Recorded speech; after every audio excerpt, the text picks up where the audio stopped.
I want to welcome everybody to this demonstration. Video footage of what was found in Jarvis's place of work. Salute to my moderators. Salute to the chat. Salute to the replay gang. We got a lot to chop it up. Now, this is a demonstration that I wanted to reward all of my paid members. So only members and my moderators will be able to leave a comment. If you would like to purchase a membership to the channel, the membership link is in the chat. Let me read my copyright disclaimer. Copyright disclaimer under Section 107 of the Copyright Act of 1976. Allowance is made for fair use for purposes such as criticism, comment, news reporting, scholarship, and research. What that means is that everything that you hear in this demonstration is for entertainment and educational purposes only. Along with us seeing some of this video footage from Jarvis's place of work, we will be going over Annette's testimony as well as some other witnesses. I want to go to Jarvis's sister's testimony as well. Let me see who we got down there in the chat, and then we're going to jump into this demonstration. Salute to all of my Facebook family and friends. Salute. Welcome all my Facebook family and friends. And I wish all mothers a happy early Mother's Day. Let's see who we got rocking with me. Salute, Cote, Jamie, Latanya, Sean, Thankful, Marty. Marty says she's in the bushes. I'm using the microphone to speak. I cannot type because this cast on my arm. Let me get everybody to throw up some prayers for Marty. Marty got a cast on her arm. Salute, Jamie. Salute, Kenyatta, Drea, Niche, Victoria. All right, let's get into this. I'm going to start it off. I'm going to start this demonstration off with Annette. All right, let's start off with Annette. I'm approaching with People's Proposed Exhibit 12. Ms. Harris, do you recognize what I just handed you? Yes. And is that a picture of Maisha? Yes. And do you know when that picture was taken? The same day, January the 9th, she took this picture. Oh, move to admit People's Proposed 12. Any objection? No objection. It is admitted as People's Exhibit 12.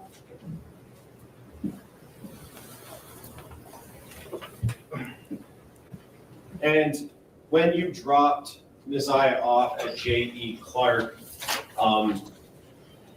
what was the routine supposed to be after school was over? Okay, well, school is over, the bell rings at 2:40. Maisha was due to come home. And normally when the bell rings, 2:40, 2:45, she's getting on the bus. And was that's what she normally did on other days? Mm-hmm. Is that a yes? Yes, I'm sorry, And yes. what time would she normally arrive back at home? The desire would be walking in through the door, maybe 3:05, no later than that. And on January 9th, did she walk in at 3:05? No, she did not. And were you home when she didn't come home? I was there for a little while, but I left out to run some errands. But no, when I got to the house, she was not there. And at that time, did you have a conversation with someone else about her not coming home, Maisha not coming home? Yeah, when I picked my children up from the after school program, I went in and my daughter said, Objection to what I've said, it's going to hearsay. I'll rephrase the question. Okay, sustain. Just talking about what you saw and heard, and not asking for what anybody said, but did you talk to Shannon, your daughter? yes, about Shannon said she was not there. When you got home that day on the 9th, was Maisha there? No. And did you eventually make a police report about her missing? Yes, I did. Yes, I And did. when did you do that? That morning when I got to school, I went up and dropped the kids off to school. I talked with the dean and the principal, and I told them that I was on my way to the police station, and they told me that they would call the police, and the police, DPS police, came there.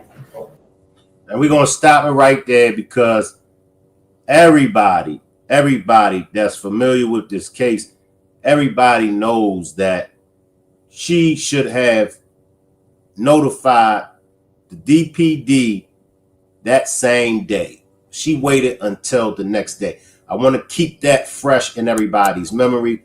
Let me go to this video footage of what's inside Jarvis's shop. Give me 2 seconds, y'all. Give me 2 seconds.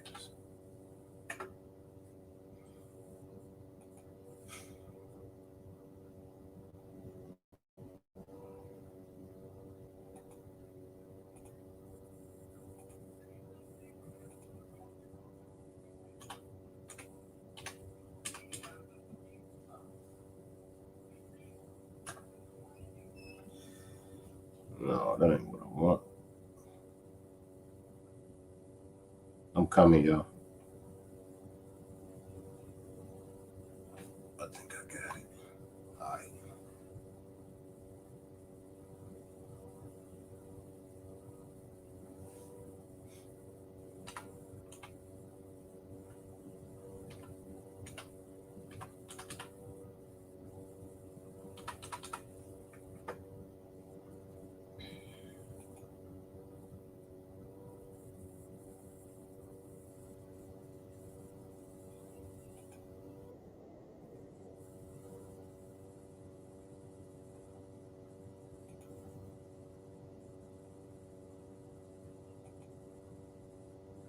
And this is footage from Arius Goddess 555 on TikTok. Many of you all know her as Maisha. I want to shout out Maisha. This is her footage. Y'all let me know what y'all think.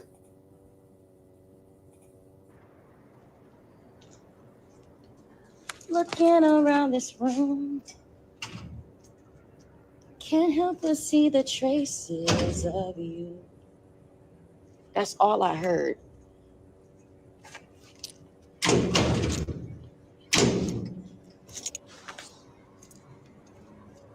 Looking around this room, can't help but see the traces of you.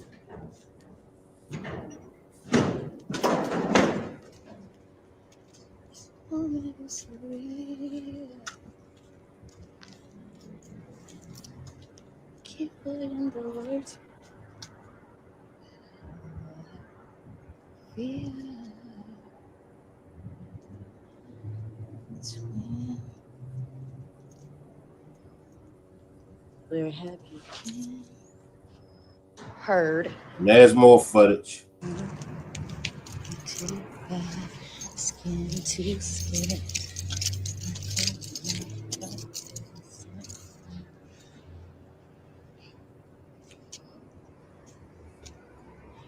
I don't know if somebody was just squatting over here. But there's fucking tampons and pads over here. Another fucking drawstring bag, though, I do believe. And more hotel items. More hotel items. Another drawstring bag. More hotel items. An asthma pump that could be tested to see if anybody had asthma. I don't fucking know. What do y'all think? I don't fucking know. I'm a reacher, though. My thing is, why they didn't clean this up?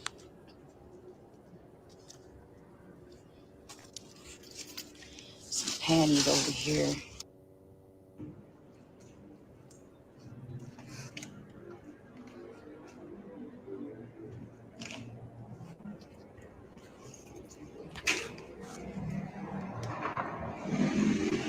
It's condoms all up in this motherfucker too. It's condoms all up in this motherfucker too, bro. That's one. That's two. So they just got condoms, condom wrappers all over the place.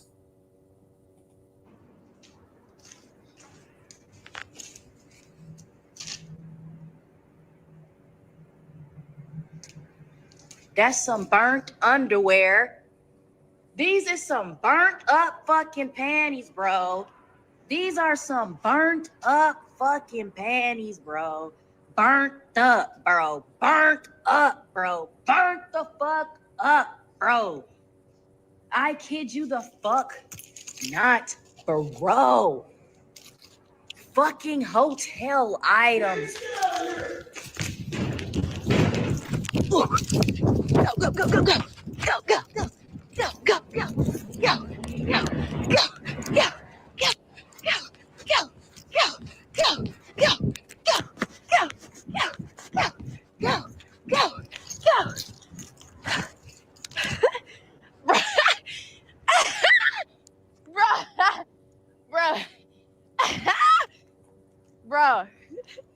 Bro. Y'all can have y'all thoughts on Maisha all y'all want, but she's another one that I have to give flowers to. She puts in that work.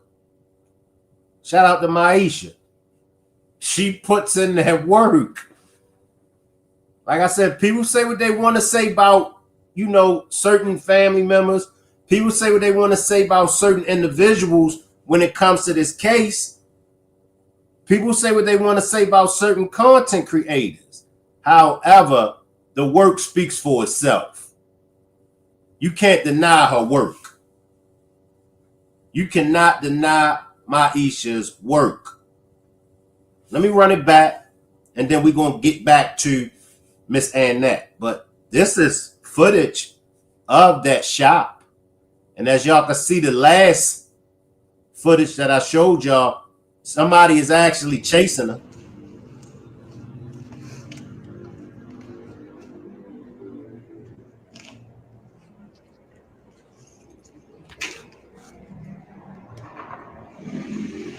It's condoms all up in this motherfucker too.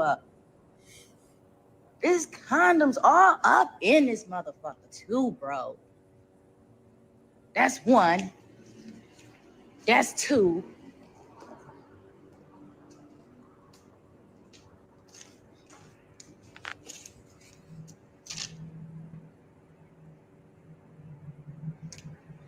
That's some burnt underwear.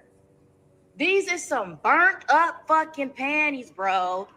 These are some burnt up fucking panties, bro. Burnt up, bro. Burnt up, bro. Burnt the fuck up, bro. I kid you the fuck not, bro. Fucking hotel items.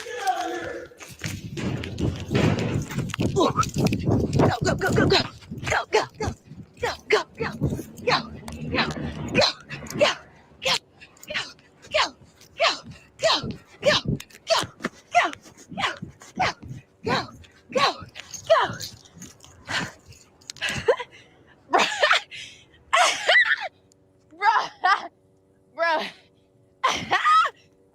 Bro.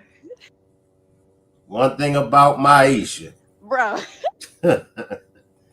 she puts in that work.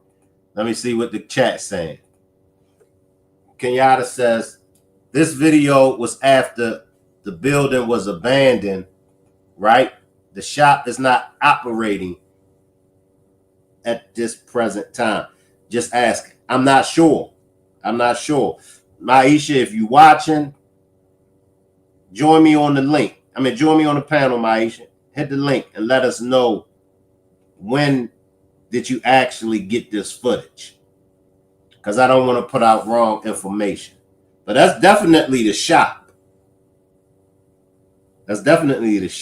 Now, I do know that that shop was burnt we caught fire a while ago.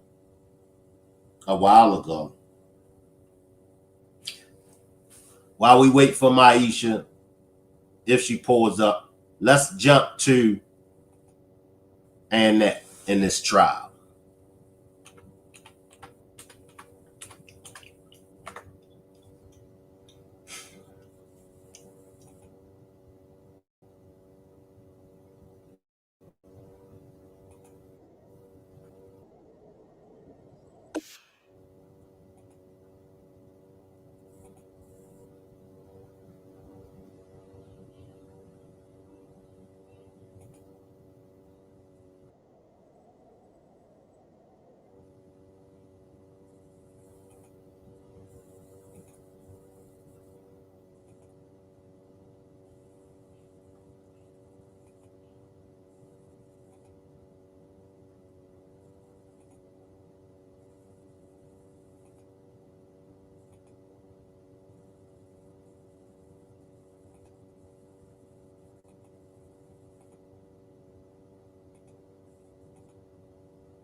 You said DPS, is that Detroit Public Schools? Yeah, And did you talk to an officer at that time at the school? yes, I did. And was that at J.E. Clark physically at that location? Yes, And you said that morning, are you talking about the morning of the 10th? yes. Mm-hmm.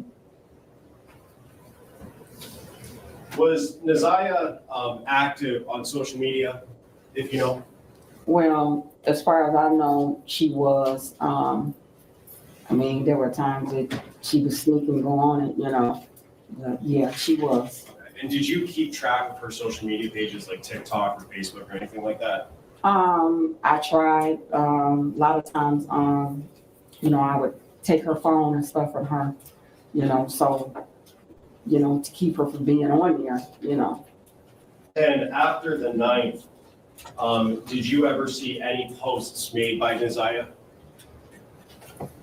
I didn't see any posts. Most of the time, you know, if there was a post or something, or she posts, my daughter or someone would call me and tell me.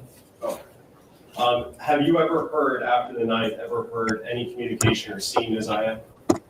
Mm-mm. When, is that a no? No, And when you dropped her off on the 9th at school at J.E. Clark, was that the last time you saw her? yes.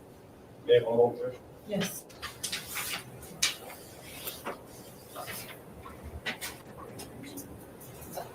Just to follow up, I did forget to ask this. Her bus stop, how far from your house was that in walking distance? 5 minutes. Do you know where the location that she got dropped off at was, the address or the intersection? Right there at a 3 Mile Drive in Cornwall. And that's 5 minutes from your house? Yeah. And did Naziah have any nicknames that people called her? Where her family called her Tootle, but I've always called her Glamorous. I've been calling her ever since she was born. Now, many of you all feel as though that Glamorous name is too grown. Let's revisit Annette calling Naziah Glamorous. Drop a one if y'all think that that's too grownish of a pet name for a grandmother to be calling their grandchild. Drop a 2 if you don't feel that way. Me personally, I don't really think it's nothing wrong with it. Jenny drops a 1. I don't. Alicia drops a 1. Marty drops a 1. Kenyatta, thankful. Damn near everybody dropped a 1. So I guess that's an ass out. I don't Glamorous. Is it anybody that feel like me? Is it anybody that feel like it's really nothing wrong with calling her Glamorous? Now I could see if she called her something like Sexy. Shauna dropped the 1. Virtuous dropped the 1. Alicia says, that's too many damn syllables. Drop a 3. Drop a 3 if y'all feel like it's too many damn syllables.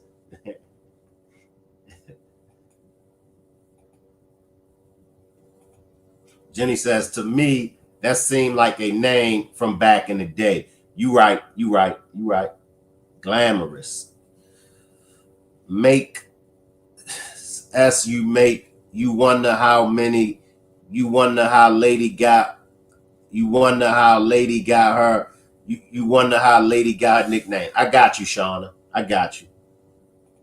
Jenny dropped the 3. Shauna dropped the 3. Thankful says, glamorous sounds like a lady of the night. Right. I believe in the, what was that, in the 50s and 60s? Right? I see you, Mimi. Hey, Mimi, join me on the panel if you can. It's nothing wrong with it. I just don't think she called her that on a daily basis. Mimi, I just ran your video. Join me on the panel. Oh, that's Mimi. Man, I'm all jacked up, y'all. Y'all got bad with me. This is Mimi, not Maisha. I thought it was Maisha. Appreciate that super chat, Sammy. Mimi, Young, here, Shank. Appreciate that. Kenyatta says, glamorous stripper's name to me. That's like a stripper from the 50s or the 60s. Glamorous, you know. But who am I? If anybody want to join me on the panel, click on that blue StreamYard link. Say glamour? Glamorous. Oh. Yeah, one more objection. Yes. You said Tuda? To. Tuda. Mm-hmm. You see that blue StreamYard link that I dropped? Just click on it, and it's going to walk you through it. Salute, Chen. Appreciate them super chats. Just click on that blue StreamYard link that you see, and then it'll walk you through it. Alicia says she can't even say that ish.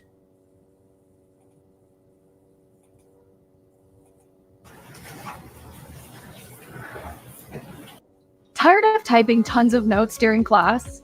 There's finally a better way. It's called Otter.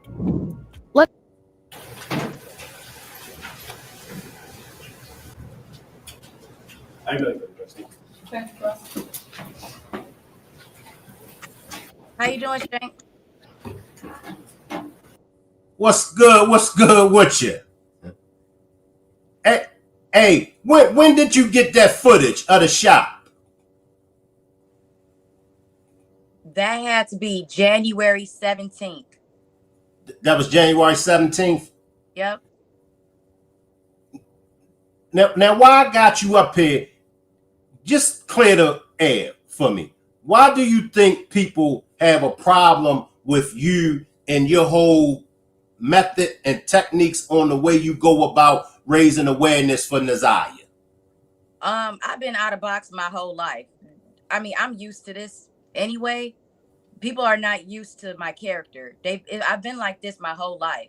People are just not used to it. They have never been used to it. So I kind of get it because I'm just always going to be me. I'm very outbursty, like inanimate.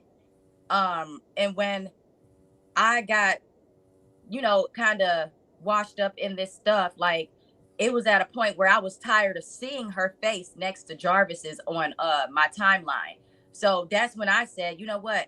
I'm getting up and I'm about to do something about this. I have to do something about this kind of attitude. Most people don't understand that because they don't have the confidence in themselves to really believe that they can shake something and move something. I am very secure in myself, so I keep going, regardless of everything that people say about. I'm playing the game too. Regardless of everything people be saying about me, I just keep going, and people don't understand that, so they think that she's just looking for the attention that we're giving her, and that's not what it is either. I just keep trying to stop doing this, but God keep wanting me to keep going, and people don't like it. They think I'm delusional because I'm very in touch with God. And every time I delete a page and stuff like that and say I'm done with this, I get sucked right back in. It's it's against my will to just, I don't know. I have to do it. It's what God is telling me to do, and most people can't get with that. And the level that I go to is pretty extreme. But the thing is, I've never been scared of things like that. Other people are scared of things, and I don't understand it. As long as I got God and Jesus by my side, and my ancestors, whoever is leading me in the right directions, I'm gonna go full throttle with it. And I ate them 4 days in jail. I was not scared of jail either. People was trying to figure out why I wasn't scared of jail. I'm not scared of it. I got up in there. I make the best of everything that I go through. And first of all, I wasn't scared. First of all, because I knew this was about Naziah Harris. God gonna see me through. He gonna see the truth, and he know what I'm doing is genuine. He knows he's the one that told me to get up out my bed that day. Shoot, I don't care about nobody else's opinion. Appreciate that super sticker, Tay. Appreciate that super sticker, Tay.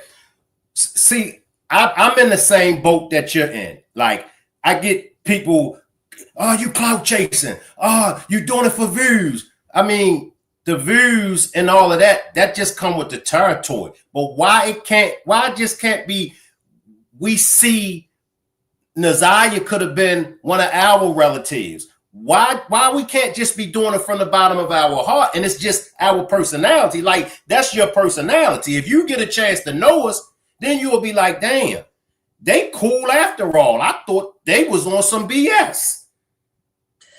You know what? Let me go back to that. Roxy didn't even give me a chance. She laughed at me, y'all. When she popped up on me at that on 7 Mile and Berg, she was on FaceTime with about 4 other people, family members, and laughing at me, bro. Laughing at me. And I'm used to it. So I knew what she was doing. I'm used to people being bullies and trying to laugh at you and not with you. I knew what she was doing. And then she went, and then me and another girl, while we was helping her search for her cousin, we ran across the street, told her we wanted to cover more ground. She stays over on her side of the street, on the other side, on 7 Mile and Berg, and she makes a video about me, saying, "Oh, she's capped, she's this, she's that." And I'm like, "Well, she ain't come." Me and the other girl looking at each other like, "Why she not coming across the street with us?"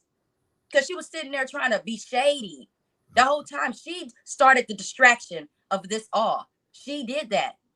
She could have just accepted the help, but she wanted to look me up and down all strange and stuff, and then think that I wasn't genuine. And then I was on my live, and everybody else was saying that she was messing up the mission and stuff like that. Basically, that's what they called it. They said she messing up the mission. And so she got on the live and said, "Crackhead, you a crackhead." I said, did she really just come into my live and do that after we just left 7 Mile and Berg with her? I was confused. I'm like, why would she say that?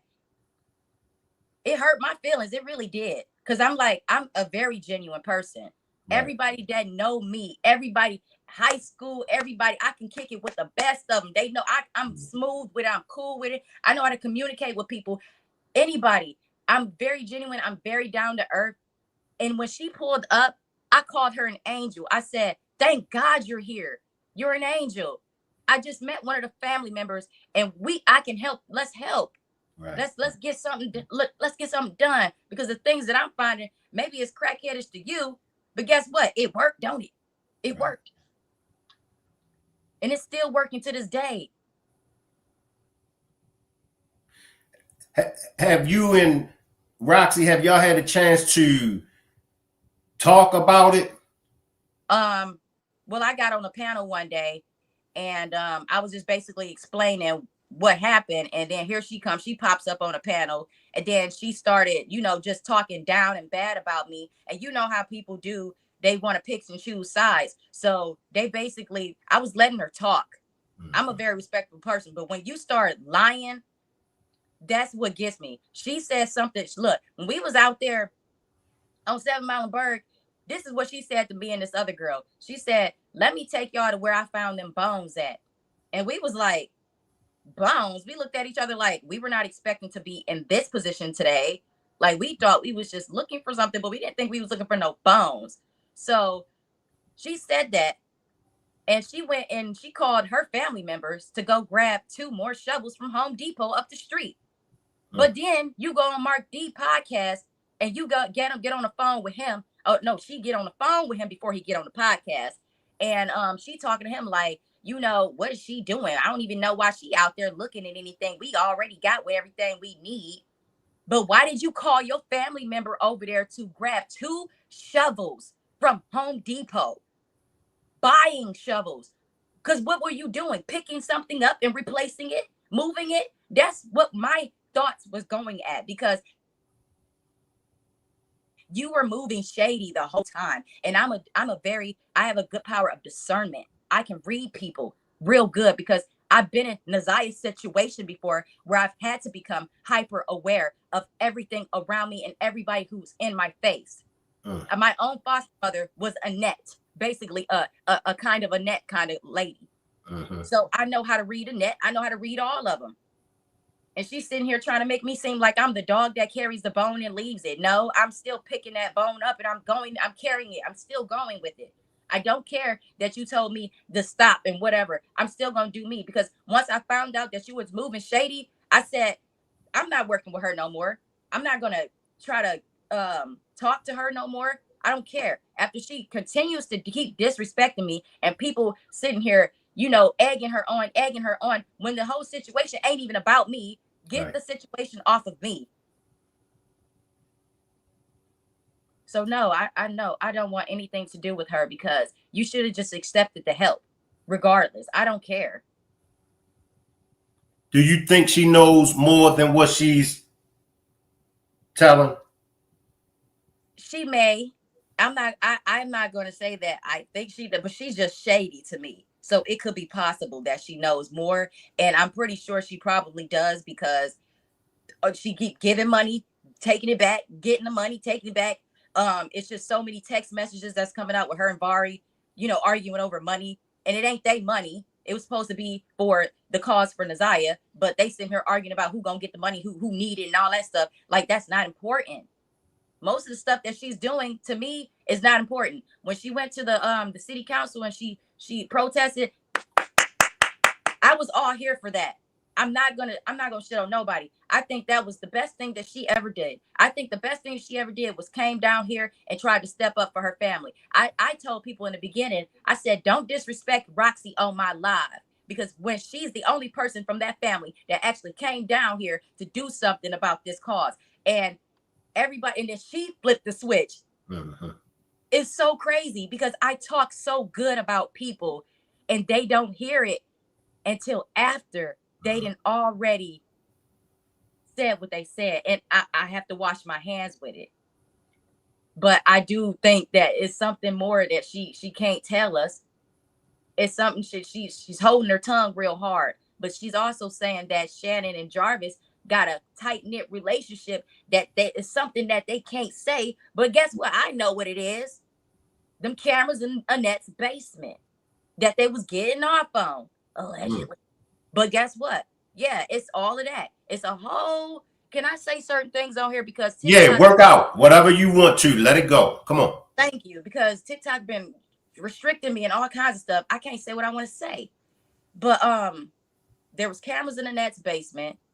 Janiyah and Nazia was trying to get a friend to go down there with them, and not a friend had to move all the way to Texas because her mama found out that they was trying to coerce her down there in the basement. So the mama and Shannon fell out over that whole situation. Then I saw your post about the guy with the hair and stuff. That's the hairstylist. Right. The wannabe evangelist. Yeah, that's the one that was saying, y'all ain't gonna do nothing to my friend Shannon. Ain't nobody gonna touch her. He was on Mark D Live saying that when they was on he was questioning Shannon, but then he stepped in and tried to defend Shannon. That's the main. This one right here. That's the one. He the one that be doing Nazia's hair. Wow. So wow. That's the one Jarvis was calling the sweet boy. Wow. Yeah. So Shannon and the girl then fell out, and she moved her kid all the way to Texas. Turns out that kid was actually the last person to talk to Nazia over the phone. She was in pain. I believe, allegedly, I believe that she was going into labor. That when she contacted her friend to get some help, she was contacting her for help because she was scared she was in labor. So honestly, my theory is that she had that baby that day and they Wow. had to get her out of here Wow. because they couldn't let nobody know that, that this little girl just gave birth. They got to get rid of her, put her up somewhere. I don't think they did it. I don't think that they actually unalived her. I mean, killed her. I don't think so. I honestly believe that she's still alive because all this operation at Jarvis's shop, not Auto and Oil on Connors, the Frank's Auto Oil on Harper and Connor right there. It's up the street. They Right. really like a 2-minute walk from each other. Right. That Frank's Auto Shop, massive evidence up in there of sex trafficking to the point where condoms are still left on the floor. Burnt up panties is on the floor. It's a couch in that mofo. It's 2 locked doors up in there. It's pads all over the floor. It's travel items all over the floor. And honestly, my boss, he said that the police went and checked that whole place. I'm telling you, I work for the city of Detroit and we property investigate. So this is I kind of, just merged right into it. Mm-hmm. They checked the whole place down. My boss said it was weird and was creepy up in there. It's a lot of stuff going on in there. He had to call the police twice after all of this whole shit, all of this went down. He's still calling the police out there to this day because there's still trafficking going on inside of Frank's auto shop. Still to this day. And it's not condemned. The doors are broke down on the floor, laying on the floor. The place should have been locked up. It should have been burnt down. It should have been demolished, something turned into something else. But no, they left it open for the people to get out of jail. They know where to go. They go straight to Frank's auto shop and they do their little bidding or whatever they have to do. The pimps, all of it, they get out of jail. They're ex-convicts. They got their streetwalkers all up Harper Street. And they getting they streetwalkers right off the street off Harper and they taking them right to Frank's auto shop. Wow. And why like everybody acting like why, like it, not you, but like the family, y'all acting like y'all ain't know this was going on when whole time Shannon Carr is in the Google Live maps every single time you check on his shop. Her car there. So you dropping your kids off. You dropping them off up there. You know exactly what's going on. And y'all making money off them kids. You sending your daughter and you sending Naziah up there. And what's happening is they coming back with that little 25 that Jarvis was giving them. And they giving it straight to Shannon and Annette. Why you think Shannon, they ain't never buy Naziah no clothes with the money she worked for? No pads, no nothing. Because we saw the video with Naziah making her own clothes. And then one of them text messages, she asked Jarvis for some pads. So I know you're right about that. Yep. Yeah, she was making that money for her lifestyle, for Shannon's lifestyle, and Annette's lifestyle. Because first of all, Annette, you want to call somebody glamorous? Let me debunk that one too. One thing about my foster mother, she couldn't stand that we was pretty. She couldn't. She used to always be like, them bitches in there putting on their face. Look at them, putting padding on their face and putting on makeup and stuff. Them bitches think they all that. They used to call me Lil' Kim and stuff like that because they thought that maybe I thought that I was better than people, just because I was pretty and stuff like that. That's how they kind of joked with me about that or teased me about it. So I know she trying to tell her like, oh, she Miss Thang, Miss Hussy. Let's go there. Let's start just adding the names on. Oh, okay, glamorous. Okay, Miss Hussy. Okay, Miss Thang. Okay, this and that. That's how she was saying it. Mm-hmm. I call her glamorous. Well, you watering that down, baby. You watered that down a bit, don't you think? And I was right behind her at the damn precinct. When I went to turn in that blue bag with that evidence, I kept looking at her, but I feel like God did not want me to recognize her in that moment because he knows what kind of person I am. And them legs would have get bit thin, right from the back. But I was in the precinct. We was in like basically the little holding little cube or whatever. We still waiting for the police to come through the double doors and stuff. And she waiting. She in front of me. It's a nigga in the back of me. We all having a conversation. I'm looking at her. I'm looking at her. She looking at me. She noticed me. She know it was me. I got my visor on. Everybody know that's Mimi Young jumping in Jarvis shop and stuff. So it was funny how when I got there, I said, I hope nobody following me here with this bag. I got to hurry up and get to the police with this bag. Man, I opened the door for this lady. I said, you know, because I respect my elders. I'm looking at her and I couldn't tell. She had on these black glasses. She had on a black hat, a long black coat, trying to be suspicious and undercover. And I knew something was off about this woman. I kept staring at her mold. She kept turning around, talking to me, turning around because she knew she probably thought I was about to bop. She probably thought she was going to get one of them from behind. But God wasn't letting me do it until after I got home. And I'm thinking about it. Then I see a post on my my For You page. Oh, not For You page, on my Facebook when I had it at the time, of Annette out with the kids in that same fit, in that same mold. I was like, thank you, Jesus, because I would have crashed out in that very moment. Well, we glad that you didn't recognize her, you know, because like you said, you'd have crashed out. When it comes to Frank had some SOs on his record that got expunged. Do you know anything about Frank's past record? Nope, I don't know anything about Frank, but I do know that people are digging into Frank, and I want to dig into Frank too, because Frank, how all the ex-convicts know where to go. Yeah. They come straight to the auto shop to start back making their money. Because once they get out, Frank gonna give them a job. Yeah. Frank, my guy, Frank got us. They gonna go straight there. Frank gonna let them do whatever they want to do. But we need to know where Frank at and why you left your place abandoned like that, and why you still got people in and out your place running operations. And on your property. It ain't no trespassing signs on it. You making it accessible for other people. Now so he hasn't been seen. He ain't been. I never even seen him before. I don't know what he looked like. Is he black? Is he a Muslim? What is he? I don't know. I'm still trying to figure it out. I mean, he looked Middle Eastern. You know what else too? It's Middle Eastern niggas like that right across the street from the car wash, and it's an unknown building. It's just painted beige, no windows, no nothing. It just got little kidnap bands in the back. Where I was opening that door saying, I see a window right behind me. That looked like that nigga that was getting in the car. Wow. And I don't lie about anything, honestly. Wow. But them kind of niggas look like they was at that building behind the car wash. They got a big old gate. People can go over there and see.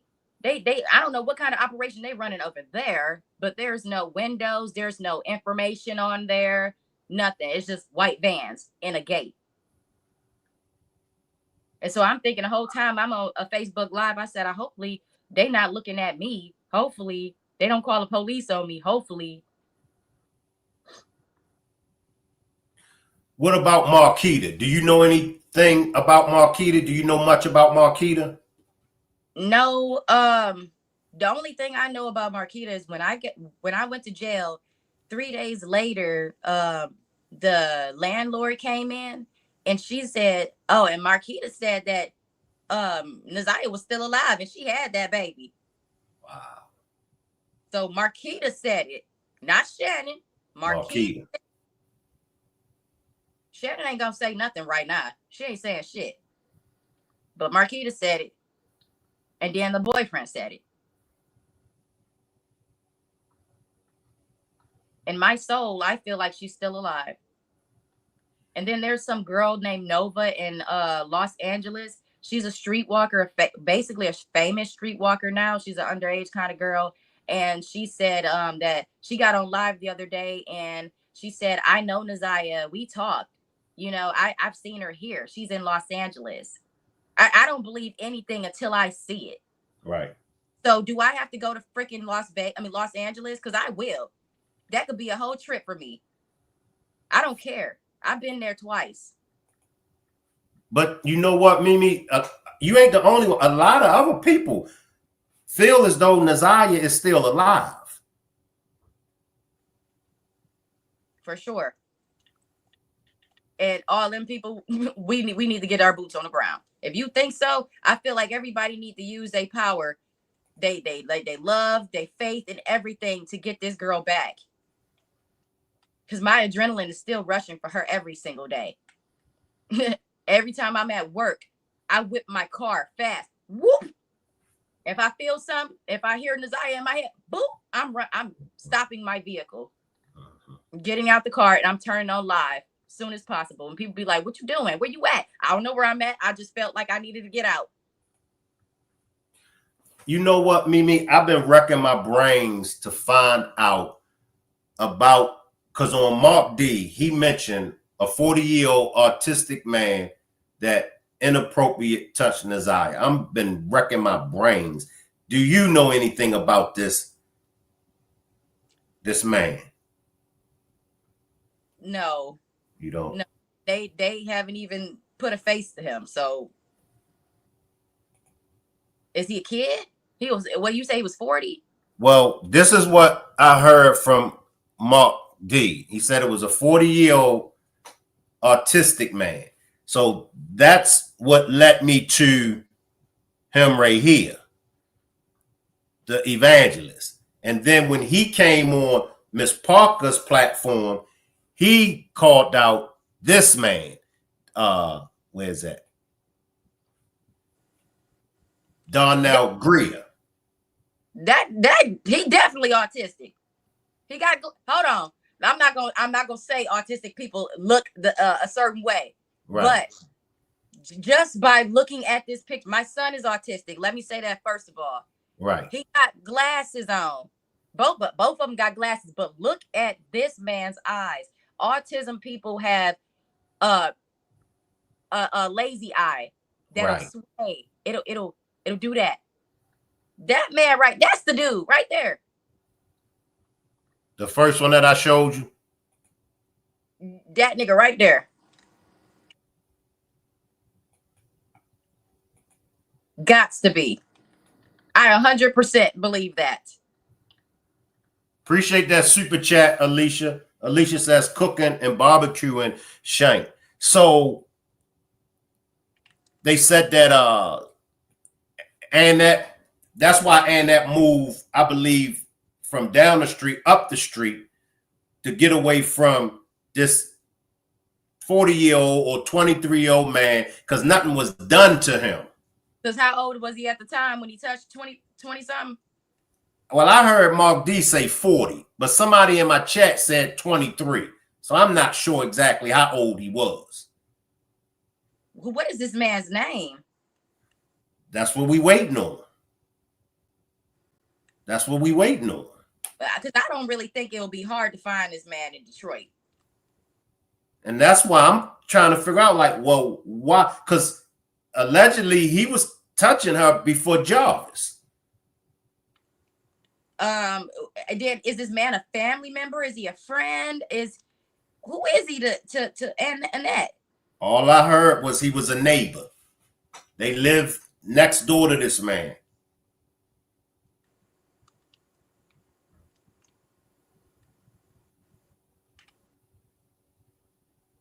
That's all I know. So Annette, okay, so a question from mother to mother. Why the fuck is Naziah at a house next door with a man? And they knew about it. They knew about it. Miss Annette and them knew about it. Is there any kids there that she was playing with, or it was just him, the kid? The kid. And Naziah. Like, this should be pissing me off. I'm sorry. Like, it just don't make no sense. But you got to understand that this is the kind of life that they groom themselves into. Right. They groom themselves and then they groom other kids into it. So everybody thinks this shit is normal. Right. What about a Eugene Simmons? I'm not you farther than me. I'm further than you. Okay, so I thought you was about to say Eric Gamble.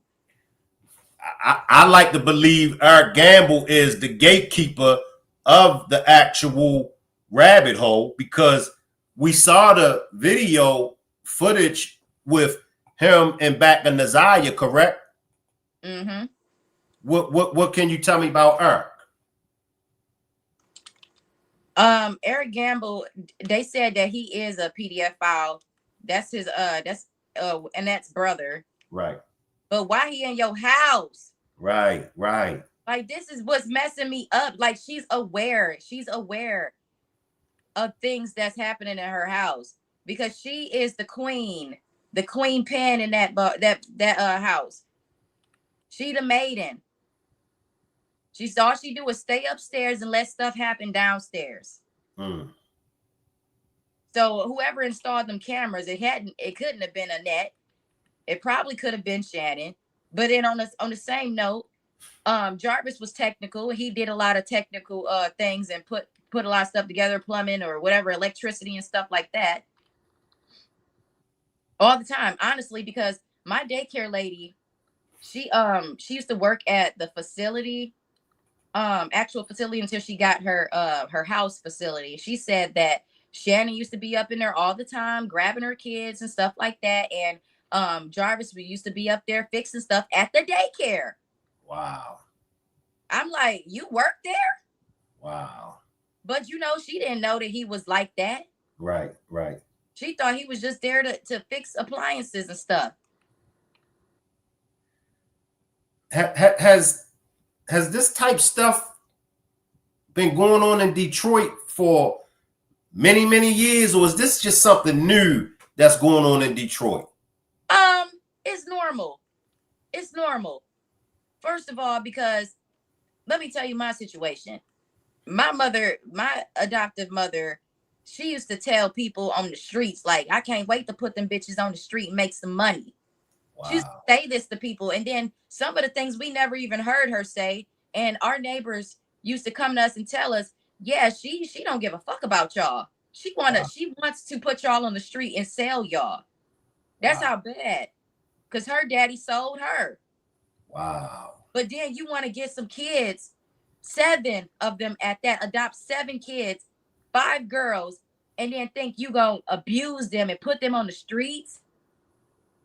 Now you got the abuse part right, but you ain't putting me on no street. I'm thankful to be alive here. That my foster mother did not do that, end up doing it. But honestly, CPS was called to my house a million times. And they didn't take us out of there. I was so grateful to be alive, honestly. That's why I go so hard for Nazaya. Right. Because I'm not supposed to be here. Wow. It's so many stories in my family that I tried to reach out to detectives about to get my mother shut down and get her license taken away from her. Because how bad the abuse was, that we were so close to near death at some points of the abuse that I just don't understand. So then I finally understood, because my neighbor, she was calling, CPS to our house all the time, our next door neighbor. She heard all the screams and cries and everything. So she would call all the time. Her and the neighbors would get together and just have a meeting, like, who's going to call? We was living in the suburbs in the white people place. So they was scared of her. And every time they called, CPS would be like, no, we're not. We already went out there, blah, blah, blah. There's nothing. We didn't see anything, blah, blah, blah. And we don't take kids from good homes, from good communities, neighborhoods. Wow. So I endured that shit all the way up to 25, because she had me so wrapped up, making it seem like I would never be able to survive out there on my own.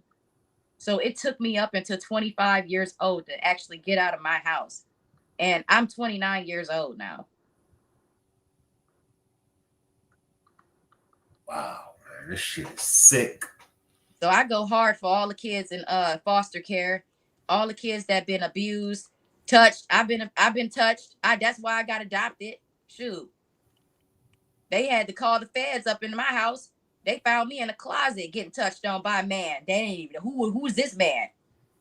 My uncle took bullets for me coming up to the house to see who the hell was touching on his niece. He still got the bullet in his chest right now. I done been through a whole lot. I don't discuss a lot of stuff, but I make it known so people know why I do the things that I do. I ain't never been scared of nothing because I've been so fearless for a long time. I done got thick skin for all the things that I've been through. I'm just thankful to God that I'm actually here today, that I can help some other young lady. I ride for that. Well, we appreciate you. I appreciate you. Like I said, I see you. I see you going hard, you know, and I'd be like, well, what the hell they got a problem with her? You know? Because I'm goofy too. I'm goofy. They don't know how to take me. Right. They think I'm bipolar, but they've never seen somebody full of life. Right. And that's crazy. And that's so ironic that people wanted to take my life. And I still am the energetic person that I am today. I still have all of this energy. Both of my parents are gone. They died last year. And I'm still here. I went straight back to work. I put my heart and soul in work, and that's what got me into looking for Naziah, because when I first started with the land bank job, when I first started with this job, the whole time I kept feeling like this eerie feeling, like what is this? This Detroit is creepy. It's like a ghost town out here. It's haunted. My boss told me the first time he went, and I'm gonna say Glenwood, because Glenwood was one of the addresses that this fake page named Janiyah, that was pretending to be Janiyah, they sent me to Glenwood. I found out it's a land bank home and nobody lives in it, whatever. But I called my boss and told him that I went to the address and what was inside or whatever. He said, let me tell you a story about Glenwood. My first time working for the land bank, I was going around, you know, investigating the property, go behind the backyard, and I see a pit bull eating up a body. Who killed him? Do the family know that this person is missing? Then they didn't found little boys in the basements of these houses. They didn't have to call it in.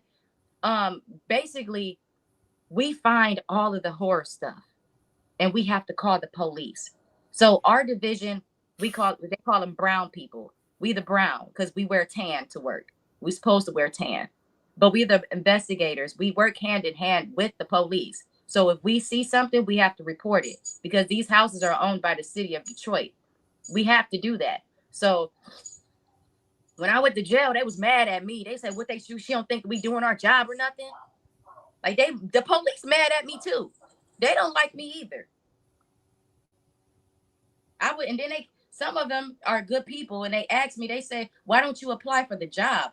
Now that I think about it, I'm Muslim. I'm supposed to be Muslim, but when they snatched my hijab off my head when they arrested me, I was over it. And then all the disrespect that I got after when I put my hijab back on, because I was honoring my mother after she passed. They did me bold. They took all my clothes, everything. They took my socks. They tried to tell my boss, because my boss came up there to get me. They showed their badges and everything. She works for Detroit. You need to get her out of there. They didn't want to get me out. They said, if you go in there and talk to her, we're going to deny her food. They don't like me. You a fighter. You're a warrior. You're a fighter. You're a warrior. I sense it. You know, I can see it. I can hear it.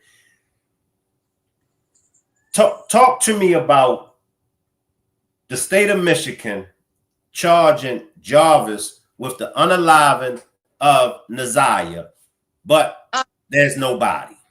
I'll say this. Kim Worthy locked my uncle up for life, okay? And I don't think he did anything. He was just involved with something, but she gave him the same amount of time everybody else got.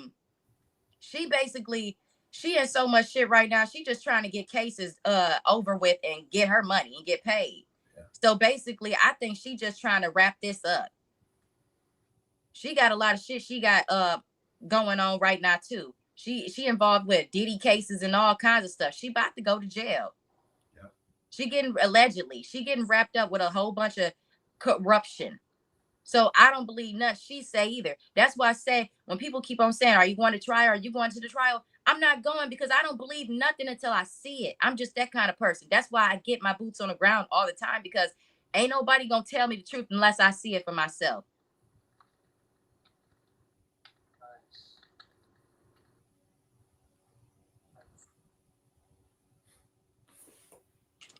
Mm. Yep, she can't. Kim Worthy can't even tell me that Jarvis did it. She couldn't even tell me. Of course, the judge got to work with her though. Mm-hmm. Mm-hmm. And them little drops of blood don't kill nobody on that jumpsuit. Stop the cap. Is that the substantial amount they were talking about? To the best of my knowledge, Them 2 little dots. I I'll be could be damned. wrong. That blood and been gone. 2 little drops. A skidded up knee, maybe. Maybe you fell. I don't know. Maybe maybe I take all the theories and I question every single theory all the way in depth. I go all the way. I say, well, if that's the case, then think about this, think about that, think about this, think about that, think about this. It's like a whole tree. So every single theory is put in tree mode for me. I gotta speculate all those claims. Like I have to really just investigate every single thing. That's why when somebody said help me find me and claimed to be Janiyah, I was out there at 12 o'clock at night. 12 o'clock in the dark. Crickets. And that was the same day I got that tip off. I have to believe things to see it. Maybe that's just over obsessive. I don't know. So they say the substantial amount is supposed to be on the black hoodie, the drops on the pink suit. You know what I think? Did they test the blood? They said it was her blood, but if they test blood for pregnancy, the pregnancy will come up in blood. Right. So they said that they knew for a fact that she was pregnant. Okay, then y'all knew it from the blood then.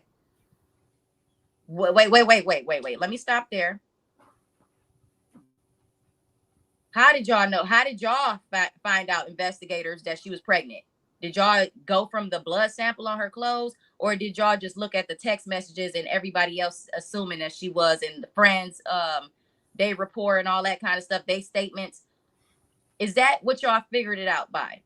Or did y'all test the blood and actually figure out if there was a baby in her stomach? It's a lot of shit. They lazy. Yeah. To me, they just threw the case together. I mean, they just rushed. Puzzled it together and called it a day. Wham, wham, bam. Thank you, ma'am. Alicia says, and all those perfectly placed slits in the hood of the jacket. Top Flight says, Jennifer, that's why I said the baby, if anything, for the charges, because it was against Naziah. If anything, well, let's go. Oh. That's how they figured out she was pregnant. She was 2 months pregnant, and Shannon took her to fight this girl. They was fighting over a boy. Shannon took her to fight the girl. Shannon's so immature. Why would you even allow that to happen with some kids? And you know that Naziah was pregnant. So the girl Naziah had to press charges on that girl because she was pregnant. So it's documented. There's a whole police report. Mark D pulled it up on his page. Oh. That's how I forgot. That's how they figured out that she was pregnant. Let me put this in my notes real quick, because I don't want to forget this. If the police knew she was pregnant and had a fight, they should have investigated a 13 or 13-year-old pregnant. And you pregnant. Abuse? This ain't ring a bell.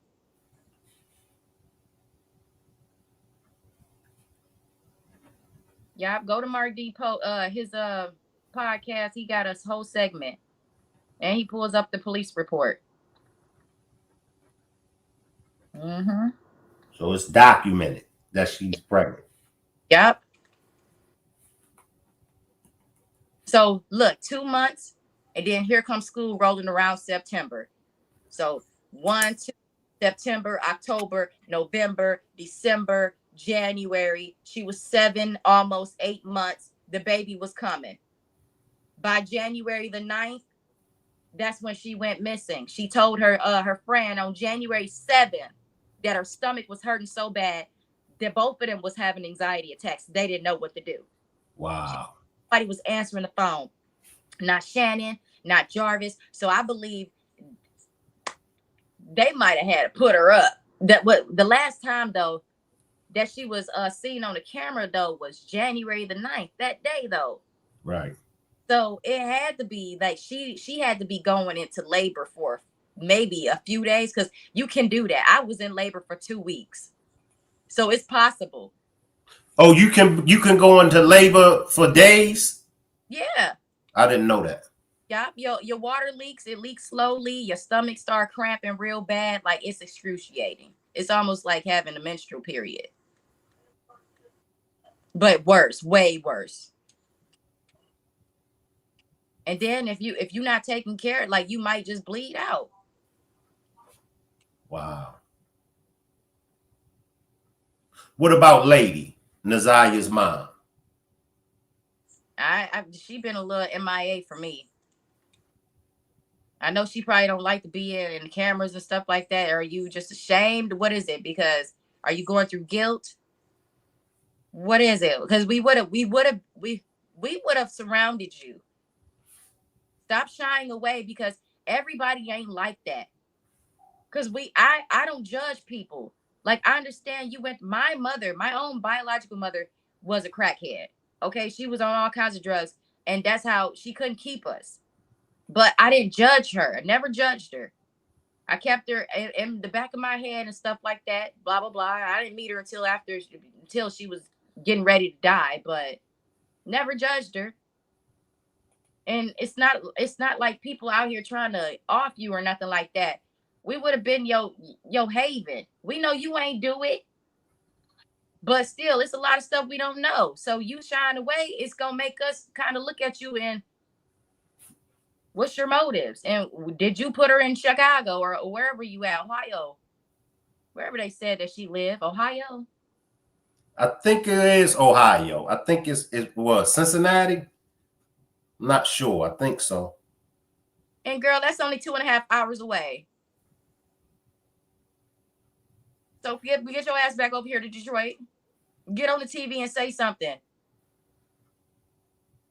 To do something.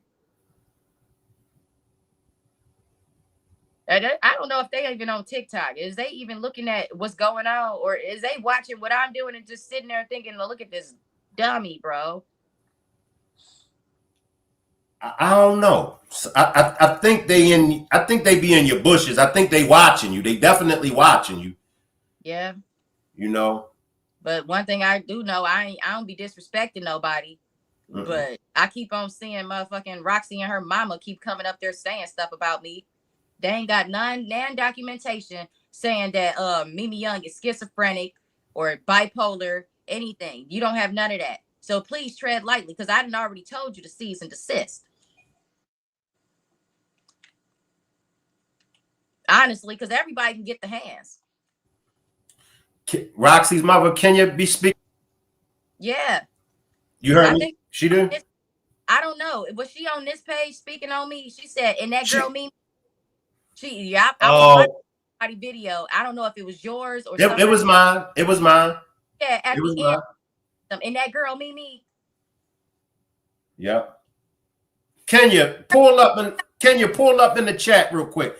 Appreciate that. That zone super chat. They knew she was pregnant. That's why Shannon took her to fight. Her idea of self-at-home abortion. Wow.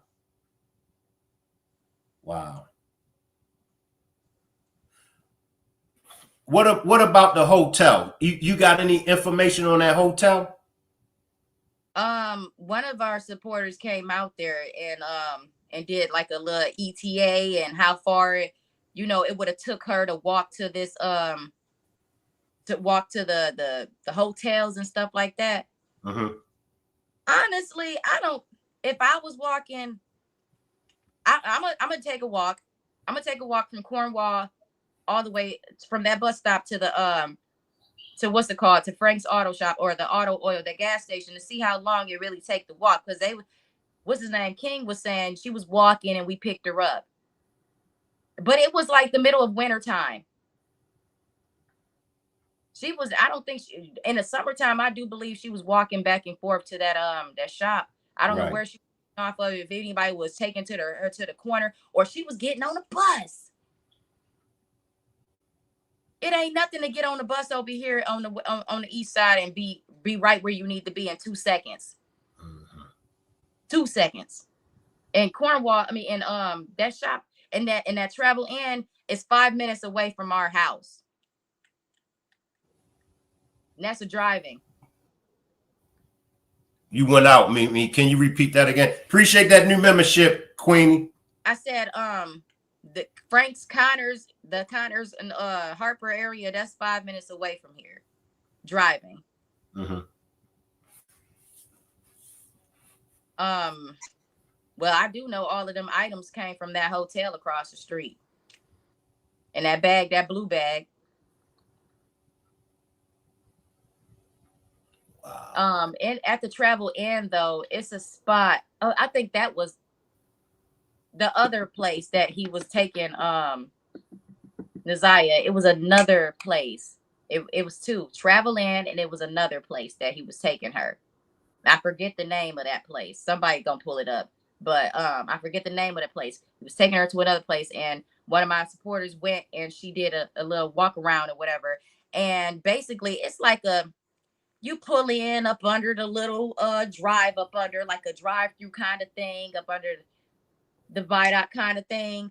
You drive up under it, and then you go all the way to the back of this place. It's grassland, like you could just come out there and have. It's almost like a park area in the middle of this inn, and you enter these places through the outside doors, so you don't come through the actual motel to get to your room. You outside get into the room, so you go into the back alleyway, and you got to go through the back alleyway to get to your room. So that's how a lot of the traffic is going on. So the doors is set up where you coming from the outside and you knocking on the door to what room you need to be in. So most of the time when y'all saw Naziah walking on that grass by the fence, by the bricks in the fence, that's behind the shop. She was going basically like this. Wow. So she behind. She coming from behind. She coming from behind in every photo. And then in some of the photos, you can see that she's being dropped off by Shannon. Wow. Because there in every picture on the Google Maps.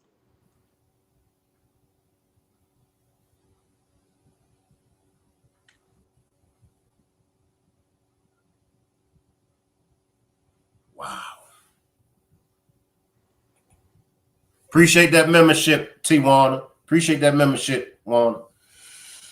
I be wrecking my brains, Mimi. I be wrecking my brains because I'm gonna get my app today because I didn't got tired of people. Because I almost feel like people just want to be against me and they don't want nothing. They don't want nothing, nothing. They don't want no closure. They just want to talk bad about me.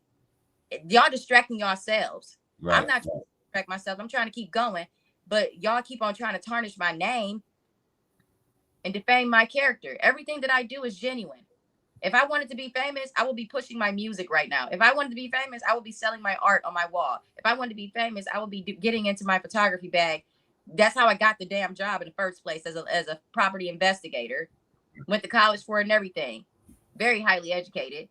I could have been famous tomorrow. I can get famous tomorrow for something else. That fast.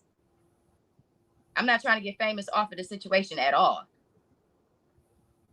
This is no laughing matter. I'm very serious about this. I believe that justice has to be served in every situation. Just like my parents, my mother, my foster mother, she should have had justice served on her. A lot of situations, I got my justice served when they punched me in my face at my daddy's funeral. I definitely put a PPO out on them. I believe in justice. So anybody involved need to go down. And guess what? We're adamant about getting those people held accountable. Yep. Yep. And what's wrong with that? Do you want these people out on the streets? Because honestly, Frank's Auto Shop is still being operated. And we're going to let that happen? What y'all want me to do? Stop, shut up, don't go over there no more, leave it alone. Why? Because then in a minute, it's going to be a 14-year-old girl in that motherfucking shop. Was Shannon dropping her off to Lady, or do you know who Shannon was dropping her off to? She was dropping her off to Travel In. She was driving her up to the ends.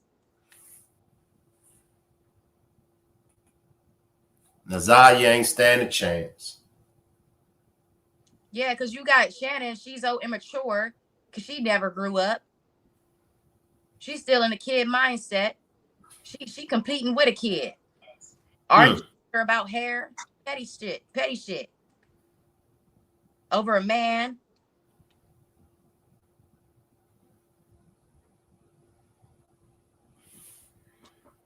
She hasn't grown up. I heard her first pregnancy was I don't think it was Shannon. I think it was Marquita maybe that the boyfriend was talking about, but somebody was pregnant with the janitor's baby or security guard. Damn. They don't be bluffing. They don't be playing around, do they? Yeah, she liked that. And then she playing around with her cousins and stuff. Now her cousins is confused. And they all on Mark D page telling them, yeah, she touched me too. She been touching me when I was young. She touched all of us. She was making us do stuff to each other. It's more victims that Shannon got that ain't came out on her. Lord have mercy.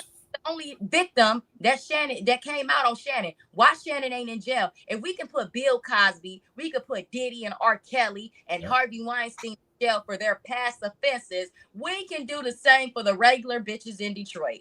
They need to be in jail. So guess what? That cousin should have called the police and said, I want to open up a case. I want to talk to a detective and get a case started. But no, why do everybody want to keep going to Mark D podcast? I understand that's the first step for you, maybe. But girl, you should have called the police. With all of this down right now, it's suspicious that this person, this pedophile that touched you, is kind of responsible for Nazaya being missing now. That don't seem kind of fishy to you? Years ago, Bill Cosby put that stuff in their drink. Years ago. It could happen for you. You can get justice for yourself too. But I feel like all of the people that was touched by Shannon need to come out and tell their story.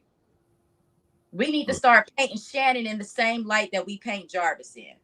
Yep. Because first of all, Shannon, who was the motherfucker that was watching them videos of Nazaya in the basement? Who was the person monitoring her in the basement with Jarvis? Probably Shannon, getting off on the stuff because that's what she likes. She probably, I ain't trying to even be graphic, but I'm just a real cutthroat kind of person. Baby, I like that. I like that what you did, you know? I like that. And if that makes you stay with me more longer, then I'll just let you keep doing it. I don't even care. I love you for who you are. And I need love too. Everybody needs love. So insecure. Let me read this super chat. Appreciate that super chat, Tiva. I don't know why I feel like they sold her and Frank got a hand in that. What do you think about that, Mimi? It's possible. Frank got a lot of connections. All of those convicts coming out of jail coming straight to his place. He has the whole contact list. He got motion. Why do you think he got 3 auto shops in the same spot? Literally. Frank, okay, y'all saw me on the live. I literally showed y'all across the street. I was in one of his buildings and was showing y'all across the street what the hell else another building I still haven't checked. And then it was a watchtower too, a Frank's Auto watchtower as well, up above that I had to get down and go across and maneuver my way into through a gate, bro. 3 different locations in the same spot, and then another one on the west side. The same one, as big, just as big, and maybe bigger on the west side.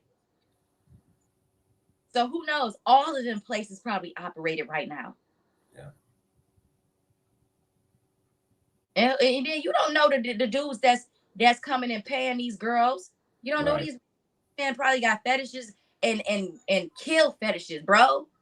And you think they care about these streetwalkers? No, the police don't even care about the streetwalkers. No. No one's caring about these people. Just like I met a streetwalker today. I told her, if you see anything coming in and out this Frank auto place, you let me know. And she said, okay. And I pulled out that $20. She said, all right, give me your number. Give me your number. I just got a cell phone. I'll let you know anything you need to know. And all you got to do is act like you, I mean, not act, but you got to have some care for these people. Yeah. They don't help you out. So I'll be contacting her. I'm waiting on a call from her to see if she see anything. And hopefully we keep her in our prayers, because hopefully she ain't going in and out that shop either. Getting used and abused. All this going down in Detroit. Yeah, every day. That's why people scared for me. But I'm protected by the blood of Jesus.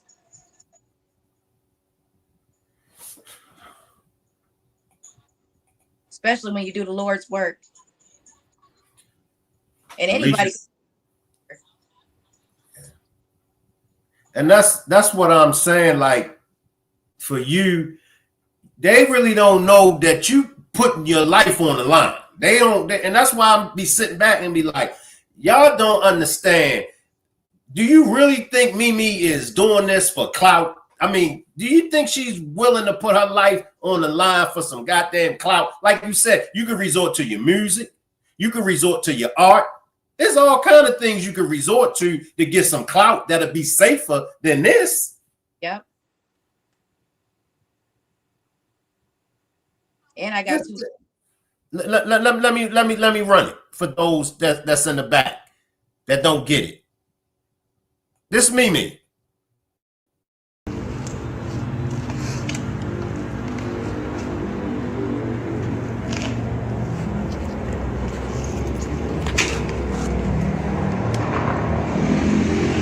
It's condoms all up in this motherfucker too. It's condoms all up in this motherfucker too, bro. That's one. That's two.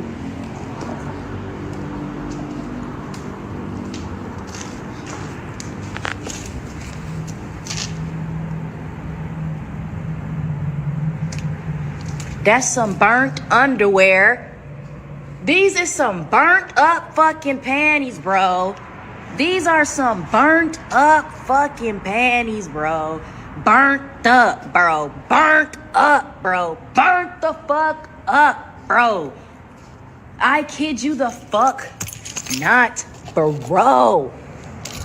Fucking hotel items. Go, go, go, go, go. Go, go, go. Go, go, go, go, go, go, go, go, go, go, go, go, go, go, go, go, go,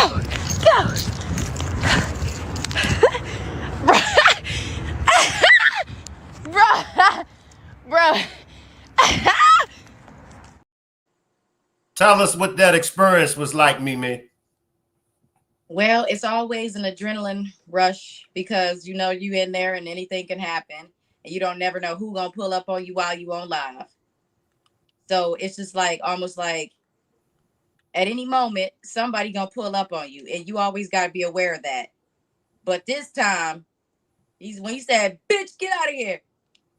I was like, time to get down. It wasn't like I wasn't scared of nothing. I said it's time to get down. Yeah. Like in my head, I'm like, okay, go. Let's see if I can outrun that bullet though. If he got any guns and anything, I'm that kind of person that jump out of plane. Okay, with a parachute and pull a parachute at the end. What shop was that? What shop was that? Frank's shop on the east side on Harper. Was that the shop that the girls were supposedly been cleaning up at? Yeah. They got a couch in there. I gotta post that image. It's a couch in there too. It's a big couch, a sofa. See, that's work. To me, that's work. Kenyatta want to know, Shank asked her about what do she think about Jarvis' brother, what we hear on the recording saying Shannon did it. It's not Jarvis' brother. That's debunked. That was a what is it called? It was a spiritual person trying to get his little trying to tell his third eye. That wasn't nobody. It wasn't the brother. And he only I got a whole motherfucking big old notepad paper. He only had a few brothers, and one of them don't even talk to him no more. Wow. And one of them dead. So he got one brother, and he's married, and he know more about everything too. He know more about his brother than everybody. Wow. He the one that was telling his current wife to get away from him, his fiance to get away from him, and she wouldn't listen. Wow. Alicia want to know, are you safe? Hell yeah, I'm in my room. She says she F's with you. I fuck with y'all too. See, this like when I be getting on the fake church folks, when I be getting on the fake people, period, you gotta impress me by your work. I don't want to hear what you saying out your mouth. Is you working? Yeah. Is you putting in work? I got tired of these podcasts. I got tired of it. Because all they do is argue and get off the topic. They don't know nothing, no way. They ain't out here looking at it firsthand. And then every fucking video that I post, she did that. Look at her. But you watching it because you need to know something, regardless if it's something that you want or not. If it's something that you don't like, if it's something that's going to upset you, regardless, you're going to watch it. It's information. Sometimes it's not good information. We're not going to get positives out of this situation. This whole situation messed up. It started off messed up with Annette adopting all these kids and torturing them. Basically, you see how she did them every single morning. She didn't like them kids. She was mad that she hadn't even had to get up and do anything for them. She liked that check more than she liked them kids. And my foster mama was the same way. She only liked us because of the money. We never seen any of that money. She was buying us clothes, though. She was. But we was going to Disneyland every single year because she needed to keep up with the Jones. It wasn't because she loved us. We was getting our asses beat at Disneyland.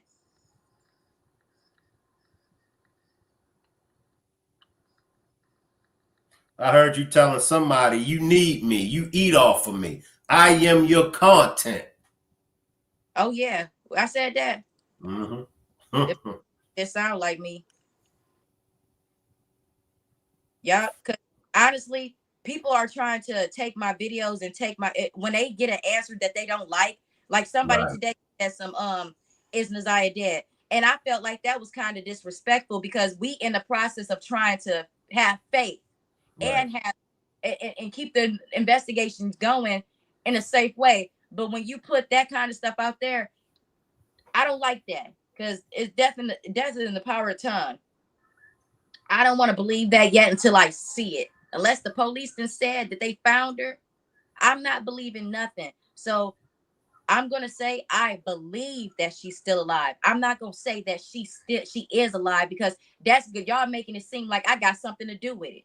Right. And I don't have nothing to do with it. I've never met Jarvis a day in my life, never seen a picture of Jarvis a day in my life until he came up on the screen when they identified the person that possibly could be the person that unalived, allegedly, Naziah. Never seen him. When people was saying I was his baby mother and stuff like that, that's only because They pulled up a picture of his other baby mama, and we had resemblances. Which one? Who you resemble?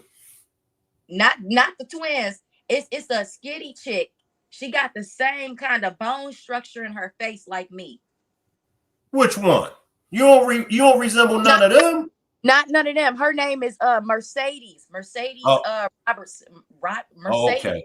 It's on one of my pages. I posted her picture. She ain't respond.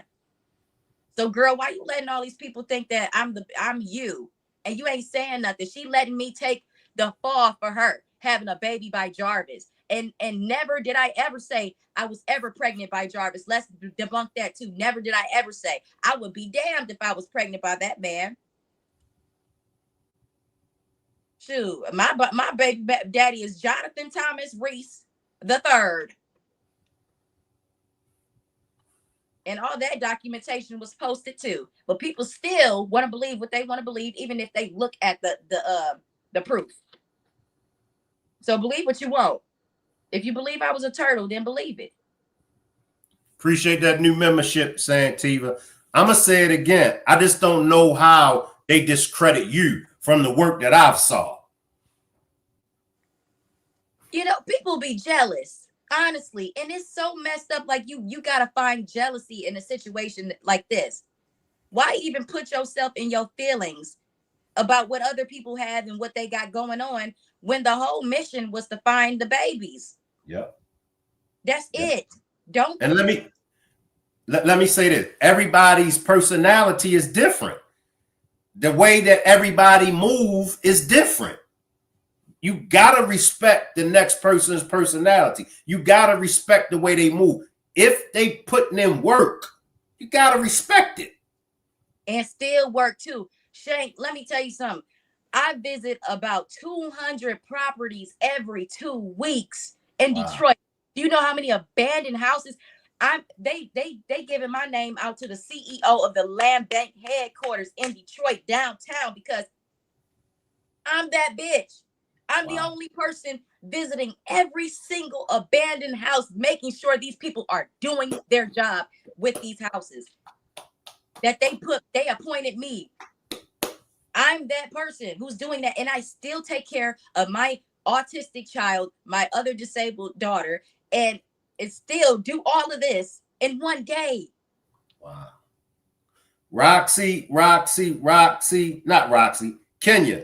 Kenya, if you're listening to me, I think you was wrong on this one. Please explain to me why you have a problem with me. You're going to have to explain this one to me, Kenya, because... And you never met me. Yeah. Never had a talk with me. And I honestly, I love having talk with older women. I respect them.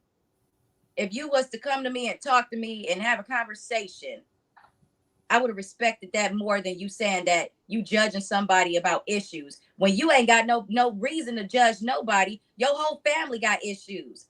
Start there. Don't start on somebody you don't even know. And then you should have took the help regardless. Yeah. There's a lot of people out here helping. I'm just the one that went viral. Jennifer. Go viral. I didn't expect it because I never even had a live button. Never had a live button. And then it was at the point where TikTok was about to be shut down. And I said, people are going to forget that girl. And I don't want them to forget her. I want them to keep her name alive because it still don't make sense. I don't believe she's dead. So guess what? I'm going to make a video because I'm out here. And I want people to know, y'all need to get out here and keep looking for that girl. Because once this app dies and the summertime hits, y'all not going to be worried about her anymore. And guess what? Another girl is going to get hurt.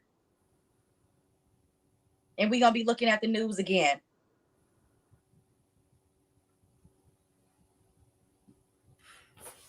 I think she mad because I said, at least I'm not out here looking for my kids and bags of bones. I didn't say at least, but I said, I'm not out here looking for my kid in bags of bones. I don't know if y'all want to pull that clip because I forgot how I said it, but I still stand 10 toes on that shit. Because first of all, is it on your TikTok? Is it on your TikTok? It's not on my. It was on Facebook Live, and then because I was picking up my kids from school after she called me a crackhead. So that's how those emotions got started. You called me a crackhead while I was picking up my kids from school, but I'm picking my kids up from school. Right. And on top of that, looking for your kid in the snow, looking for y'all family member in the snow, while I'm picking up my kids. But you want to call me a crackhead, and I'm out here helping. I never disrespected you. I called you an angel off rip, and I don't even know you.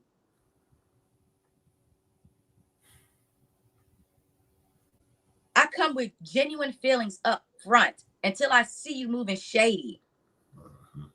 That was shady when you were sitting there laughing at me. You don't know me. You don't know who I am. If I wasn't strong enough, I would have probably killed myself over that shit. If I wasn't strong enough, it's been some points where not Shannon, Roxy has almost gotten me to that point. Honestly, if she really want to know, I texted you and I told you the day that I was feeling the worst of my life, and it was the day that my daddy had passed too. And they was doing all kinds of stuff. They was saying all kinds of stuff. The internet was chewing me up, and that was the day, the anniversary of my father's death. That day, I tore this room up. They had to call people out here to come and see if I was okay. I didn't even answer the door. People was still, I didn't answer the door. Then people was banging on my door trying to get to me. Police came and everything. I almost reached my breaking point, and I'm a strong ass person. That's why I keep on saying I'm grateful to be here. That was a challenge, a new challenge that I've never been through before, ever. So, I mean, I didn't know if I was going to not be strong in those moments, because I never been through all of this heat. The whole world, the whole Detroit hating me because of something that Roxy led them to believe. And you did this. And then other people start chiming in on trying to defame me, saying that I was Jarvis' baby mama and stuff, and my kids look like Jarvis. They started taking my baby daddy's face off of the kids' pictures and putting Jarvis' face in place of my baby daddy's, passing them off over the internet. I had to show the police that I was getting death threats. And I got 2 kids that I'm supposed to be here for. Y'all almost got me. Almost got me. Never again in life. And I kept going. I went harder after that. I said, you know what? Get out the bed. Get out the fucking bed. Clean up all this glass. Fuck them bitches. I'm still going to look for their family member, even if I don't like them. We got to do better. We got to do better, people. We got to do better, people. We got to stop beating down those that are there in our corner. We got to stop attacking and fighting each other. We for the same cause. Justice for Naziah Harris. Look, you move how you move. She move how she move. I move how I move. It's still the same. It's justice for Naziah Harris. Can I get everybody to throw up some purple hearts and hashtag justice for Naziah Harris? Mimi could be attending to a lot of other things. Shank can be attending to a lot of other things. Miss Parker, all these subscribers and the riders and the Rock Squad and all these other content creators, we could be attending to other things. Yeah. We just have different methods. That's all. The goal is 7. I take 2 plus 5. Mimi take 3 plus 4. Miss Parker takes 6 plus 1. This person takes 0 plus 7. It's still 7. Yep. That's why I'm like, why y'all? She was like, that's because I called you a crackhead because you was in the snow saying, oh, look at this. Oh, look at this. Okay, of course I'm going to be like that. Of course. I'm trying to figure out why this here, why I have to ask questions. That's just the way my brain works. And maybe it seemed a little hyper to you, but you need to get your energy up. Take some B12. Maybe you'll be on the same level. Like, honestly, like, just because you don't have as much enthusiasm as I do does not mean that it's not genuine. It was genuine when I told you I was going to kill myself, though, and you didn't respond. Because of what you did. You didn't have to do me like that. Honestly, her and motherfucking Ratchet TV. I called Ratchet TV and had a whole heart-to-heart conversation with him and told him, why are you doing this to me? Why are you making my life harder? I got hyper thyroid issues. I'm not supposed to be stressing. You see how big my neck is getting at this moment? I'm not supposed to be stressing about nothing. I have to keep my health together for my children. I'm the only person that they got. So I told him, I said, hey, why you going with these narratives? And I'm telling you what the story is, and you still pressing the issue. You still posting blogs about me. I texted him too. The same day I texted Roxy and told him this is the last day everybody's gonna see me. He gonna call the girl that started the rumor and say, hey, you need to get your friend because I'm not going down for this. That's what Ratchet TV said after they lied on my name and gave out my address and called the police 1,000 times to my house. I'm calling internal services, internal investigations. You need to get this woman off the streets. She's planting evidence. I'm calling the head quarters. I'm calling everybody. He did all of that, and I still have that recording of him doing it. I posted that too. There's a lady named Mimi Young, Samisha Young. She's going out there. She's breaking and entering in places. And then the way that they was calling so bad, it made it seem like I was just this A1 GTA character with fucking 5 stars on me. And that's why they broke all of my fucking nails and took my clothes and my hijab. I almost wanted to say fuck Detroit. When they threw me in the cellar, guess what they did? They slammed the door and they shook the keys at me and laughed and said, enjoy. That's what they said.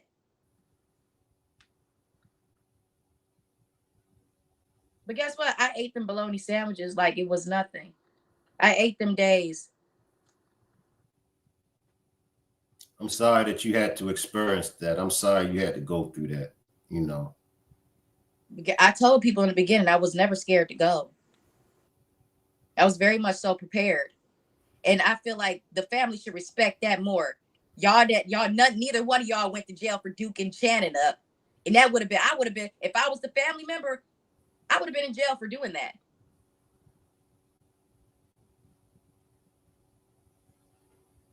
But still, I wouldn't have been scared to go. Look what you did to this girl. Justice for Naziah Harris. So guess what? Guess what? The judge on this case towards me, he had to stop in the middle of it all because I was ready to sign my rights over and take 80 hours of community service. I had to pay a $500 fine and would be on not house arrest, on probation for 90 days. No, it was a year. I think it was 90 days to a year they was trying to give me on probation for this. And on top of that, the other defense people was trying to get me larceny. They was trying to put me away for years, bro, over this. Then, so last minute, I'm like, you know what? I can eat that 80 hours too. I can do that. I can do the community service. I can do the probation. Let's get it. So I signed my rights over. I said, let's get it. I'm guilty. And he looked at me. He said, are you sure? The judge looked at me and said, I ain't feeling this. I don't feel comfortable with it. He said, I want both parties in my counsel right now, my attorney and the prosecutor. He went in there for 15 minutes because my attorney was fighting so hard for me because he don't even feel this situation. He like, and the way that you're doing this, I believe she's still alive. I'm gonna ride for you like you riding for her. In his counsel for about 15 minutes. It was quiet for 15 minutes. He came out and he asked me, he said, and you're under oath, young lady. So you answer me this. were you doing this to help that man Jarvis Butts, or were you doing this to help get justice for Naziah Harris? I said justice for Naziah Harris. But let me rewind though. Before they went into the council, and he said he gave me all the questions. He said, "Are you aware? Do you understand your rights?" He read me all my rights. Do you understand if you sign your rights away, this, that, and other? I said, "Yes, sir. Yes, sir." He said, "Well, do you have any last words to say?" Guess what I said? Justice for Naziah Harris. All you heard in the courtroom was, you heard just the emotion of the people typing up the statements. They paused. All the clicking stopped. He said, "You know what? I want to see both parties in my counsel right now." 15 minutes later, they came back. He asked me that question. I said, I did it for Naziah. And he said, "You know what?" He balled up that paper and said, "I'm not even going to do this. Throw it all out. Fuck, young lady, stay out of trouble. Come back to me in a year so we know there ain't nothing that didn't happen." And boom, good luck. The prosecutor shook my hand. Good luck. The prosecutor. Good luck with your case. I was like, "Thank you." He didn't gave my baby candy and everything. He was, look, they treated me with more respect than the officers, the judge.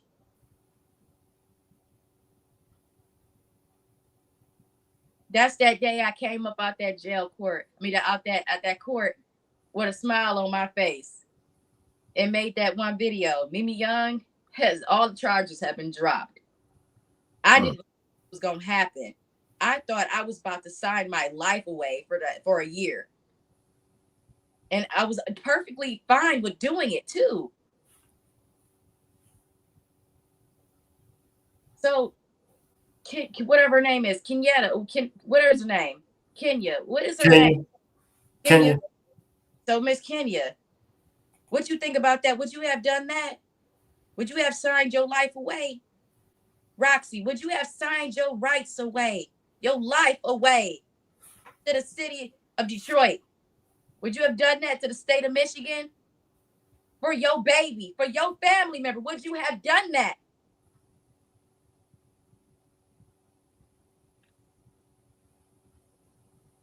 That's a good question. Roxy, Kenya, where y'all at? That's a good question. It's only 100. It's only a year of probation and 80 hours of community service compared to how long Naziah's been missing and the demise of her and how long she's been going through pain.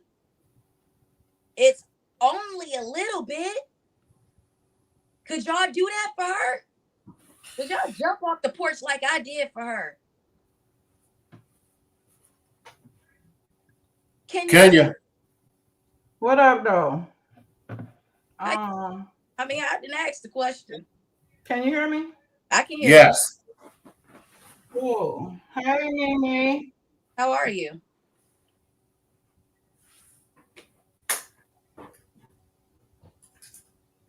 I'm doing well. Hold on. I must have got another window open somewhere.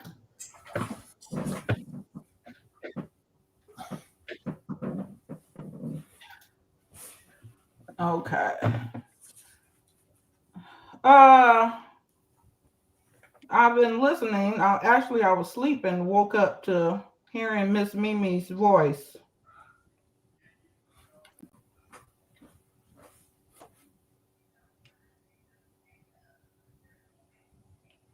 So, Miss Mimi, you be all over the place. We don't mind you helping out and stuff, but you be exaggerating and doing extra stuff. And we know that, right? Because you was doing a live broadcast and telling everybody the police was down the street and Roxy poured on you and was like, "Where are the police, Mimi?"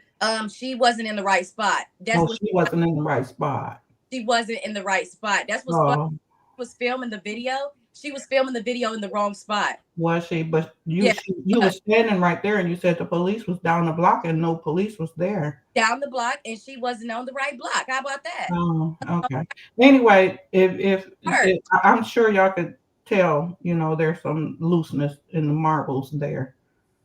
She's all over the place. I like And, marbles in that family, but we won't talk about it. We just see it. oh yeah, we definitely got some loose marbles. They ain't no denying that one. Let me just slide in. Let me just ask you this, Kenya. Do you acknowledge the work that Mimi does? No, No. no, not nothing. Absolutely no. Too. No, you talking about the clout chaser and wanting attention? There she is. That's what I get out of it. That's what I get out of your statements. Basically, it's a fuck you to me. But it's okay, because I never wanted no cookies from y'all. That's why I told people in the beginning, don't even fuck with that family. Don't let that family know that I'm doing anything for they people, because I don't trust them and I don't know who they are. Yeah. Exactly what I said. And I still stand on that to this day. The girl, stand on it. We ain't got no problem with it. Care that you don't give me my flowers for shit, because I don't need anything. I just want fucking justice for y'all family member. Is that weird? No, I mean, you said you was a private investigator, a photographer, videos, music. I mean, you just everything, huh? I definitely got the pull. I'm a property investigator, not a property investigator. Oh, a property investigator. Yes. Oh. Much work I got that I do every single day. I go to 200 abandoned houses every 2 weeks in the city of Detroit. I work for the Land Bank Authority. Okay, so I'm gonna go and pull that and do yeah, stuff like that. Y'all are free and y'all welcome to, because I'm protected by the blood of Jesus. Just like y'all made arresting, and whoever got me arrested, whether it be you got yourself arrested for breaking and entering. That don't matter. I was gonna get arrested anyways, but the thing is, pressing the issue. Ratchet TV and all of them, y'all was all together doing that shit. No, we didn't press the issue on you getting arrested. You got yourself arrested and filmed it. That's why you got arrested. In the video, I said, "Bail me out, y'all," because I knew I was going. Oh, okay. Shoot. Well, I don't know. You called me out, Shank. I don't know why. It ain't nothing. Because let me just say why. For your family member though, that's what's fucked up. You wouldn't. Let me say why. Hours of community service, bro. You couldn't even do it because y'all some bitches. Wow. Me. With this little girl. Let me just mute y'all for a second. Hold up, Mimi. Let me just mute y'all. So when you was on the show, you did mention something about Mimi, and she said it. Yeah, when she was on your panel, Shank Rock, she did say that she had a problem with me. Now, I give Mimi her flowers just as well as I give Kiwana, Janelle, Roxy, and you too, Kenya. So I said, I don't see nothing wrong with Mimi. I want to salute her and give her her flowers. I said, Roxy or Kenya, pull up on me because I need to talk to y'all. Because my perspective on Mimi is Mimi's a soldier. So that's what I had mentioned your name about. I see the work. Same way people be getting on Roxy. I be like, well, I gotta give Roxy her flowers for putting in the work. Her flowers to this day. I'm not a disrespectful person. I'm still gonna talk about what you said about me, but I'm not gonna discredit you for what you've done. And I told people in the beginning on Roxy, I said, respect Roxy for what she's done. Don't add her in any of this bullshit because I don't know how she might take it. I don't want to offend her in any way. She's doing what she's doing. I'm going to do what I do at the end of the day. But don't discredit anything that Roxy been saying. My people in my comments was saying, I don't trust her. And I said, I don't have nothing to do with that because I don't know her that well to even say I don't trust her until she pulled up and she was on the phone laughing at me. And I got her full the energy of who she actually was. And that was the icing on the cake for me. Well, that was the icing on the cake for us too. That's okay. You know, you was saying police and stuff was in the area and wasn't no police in the area. The wrong house.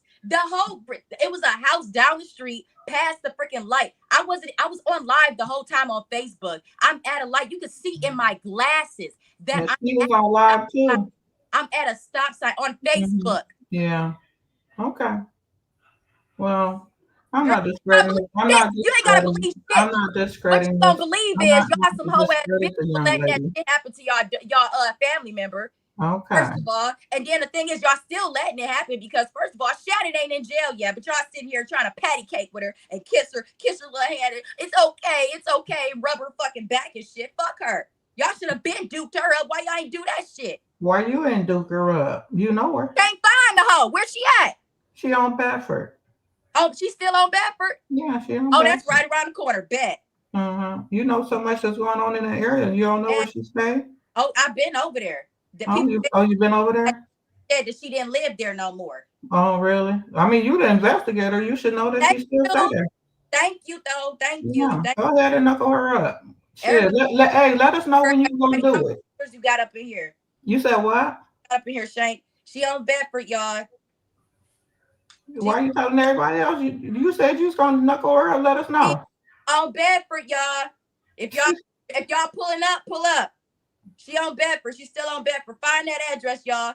Let's all stand outside her house and get her to come out so she can get us some answers. We want to know where she at. Thank you for the address. We can drop. Yeah, you're welcome. I mean, you know so much. You should have known that already. What do you know? Enough. You know enough, but what is enough? Enough. What is enough? Where does it stop? Where does enough? What's the information? Did she go out of town? Did she go up over the border? Where did she go? I mean, you tell me. You're the investigator. Where do it stop? I'm investigating right now. I'm asking you questions. Where do you think she at? Deceased. Oh, wow. I don't believe it.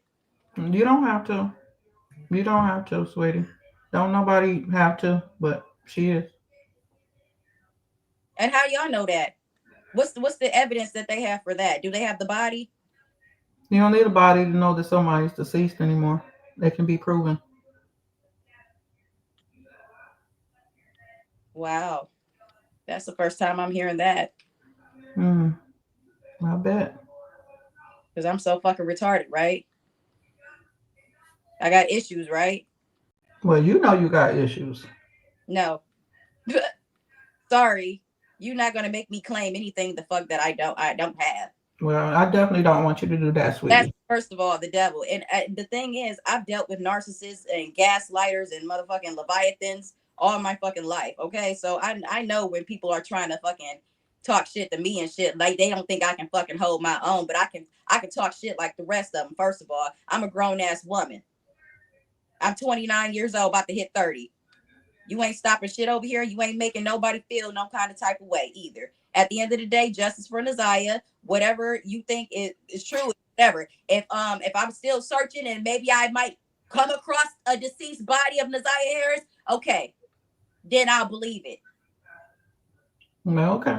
Well, I'm not gonna go back and forth. I don't have the patience for it. You didn't have no patience, huh?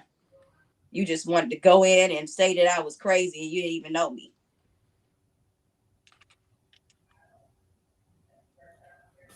Any last words before you drop down, Kenya? No. All right, now get the fuck on. Ooh, don't let me catch you in the street, girl. Talking that shit. You talking that shit. Don't let me catch you. As a matter of fact, never mind. Yeah. Don't let me catch you. Go ahead and let the Lord work, okay? With your sick self. Don't let me catch you. Get the fuck on. You live in Detroit, you're catchable. Let the Lord do his work. Yeah. Keep running your mouth. Any other Go ahead words? and drop me before I get pissed off from this girl. Lord do his work. Go ahead.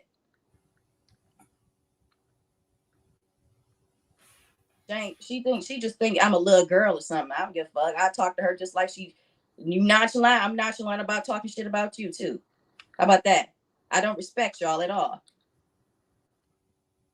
At the end of the day, why do I need to respect your dumbass family? Y'all all a whole bunch of creepy ass pedophiles.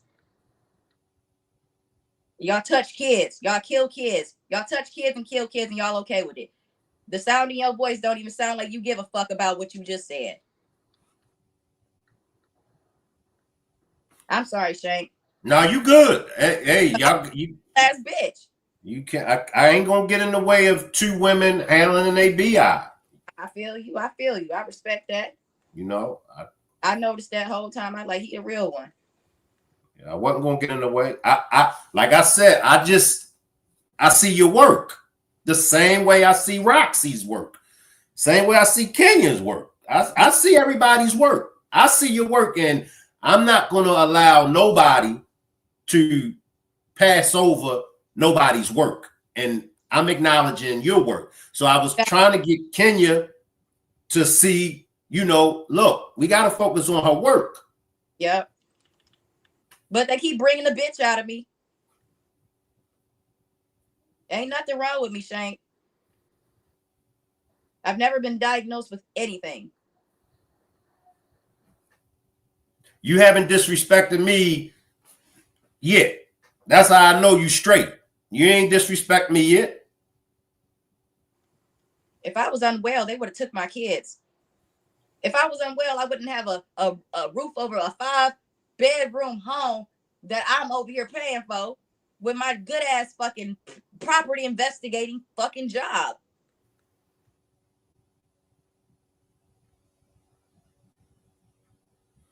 I ain't got to sell no t-shirts. That's all I know. I ain't got to sell no $5 wristbands plus $5 in shipping and handling for the wristband. Shoot, I don't have to do none of that to keep Nathia's name alive. I ain't got to do none of that shit. Let me talk with Prince slide in for a few seconds. Come on there, talk with Prince. Good evening. Good evening, Shank. Good evening. Lady. Good evening. First of all, shout out to you for all your hard work that you're doing, for putting your life on the line for a baby, for continuing to give that baby a voice, even when her family wants to continue to take it away from her. Continue to stand on all of their necks, because I ain't going. And Kenya, I know you in the bushes. Please go find something safe to do, Kenya. You continue to want us to discredit so many people. Now, don't let me start digging into you, Kenya. Hey, she drunk.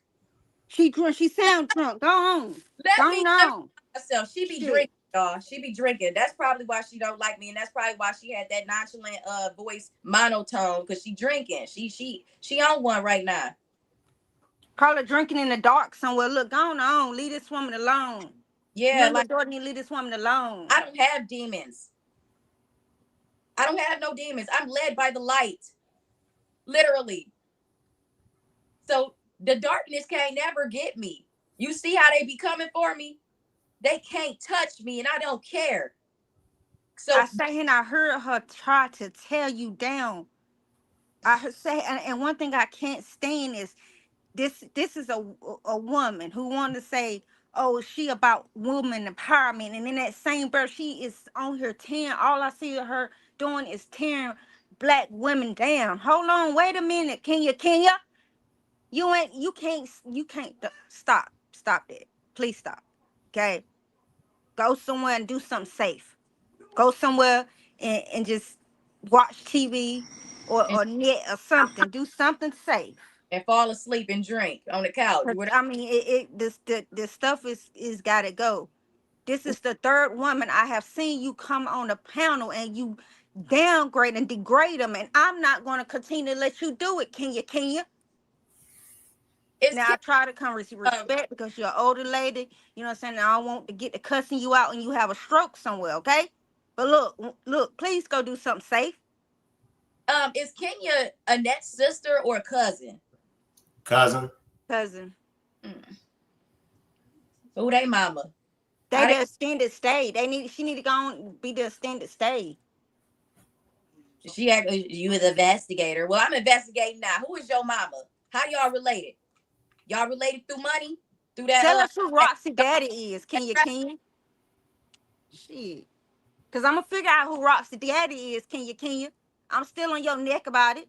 I want to know, is it Uncle Daddy? Roxy. Who knows? Allegedly. Let me stop. It's so many stories in this family. A lot of stuff is everybody been touched. Everybody been touched. Let's just say by who? Who touched who? The whole family touched. It's the whole fucking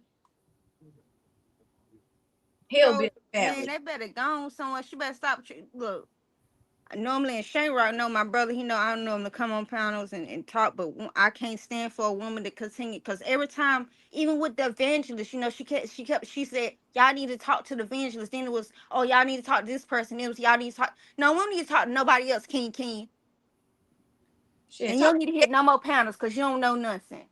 and then you know where she at. She said she on Bedford, but you probably just want me to go to Bedford. I clocked that. You want me to go over there to Bedford so you can jack me up. But guess what? You ain't gonna touch me. How about that?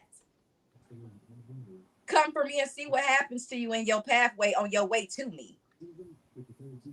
God don't like ugly. But Mimi, I will continue to keep you covered and hope keep yourself safe out there. And don't let them trolls, don't hit them some trolls and look, it would look like a duck, quack like a duck, it's a duck. I almost deleted the page today, but guess what? I'm gonna keep it. Because Roxy, if you watching and what's her name? Kenyatta, whatever the hell her name is, girl, I wish you enjoy the show. I hope you do. Because if I come up on a motherfucking body regarding motherfucking Isaiah, you can meet me on Bedford. Because I don't like a liar. Appreciate that membership, Belinda. Appreciate that membership, Belinda. Let me let Mel slide in for a few minutes. Slide in, Mel. Hey, salute Shank, and salute to you, Mimi. It's so nice to meet you. And I'm not sure who the other lady is. I'm sorry. Sorry, Talk with Prince. your first impression Talk of with me. Prince. Oh, salute, talk with Prince. I really almost forgot what we were talking about, but you know, kudos to Mimi who's been doing a lot of work out there with her boots on the ground. That's absolutely awesome. You know, I was thinking that Uh, doesn't jury selection start in Nazia's case next month in June? Yep. Yeah, I was thinking about that and thinking like, you know, maybe how we have to be so careful about some of the things that we say because there's so many people on social media. A lot of people, YouTube pages, feed to Facebook and TikTok and other places like that. And the majority of the content creators that I've listened to are really, really fighting hard for Nazaya's justice. And so the reason why I was thinking about that is because I think it's important, an important way to fight for her, and that is to ensure that she can get a good pool of jurors that don't, that maybe have, again, so many people on social media these days, and we don't want the jury to already be tainted by so much information out there. I was thinking about that earlier. I was like, I think her jury selection starts next month, so we want to make sure that they're able to get a good pool of jurors that have not been tainted by, just the case and a lot of the stuff that's on social media. Honestly, it's Um, in this just to, time, it, is did you get touched by Jarvis or did you not? So I'm sorry, I'm sorry, sweetheart. What'd you say? I don't think it could be tainted anyway. It's just if you a victim, did you get touched by Jarvis or not?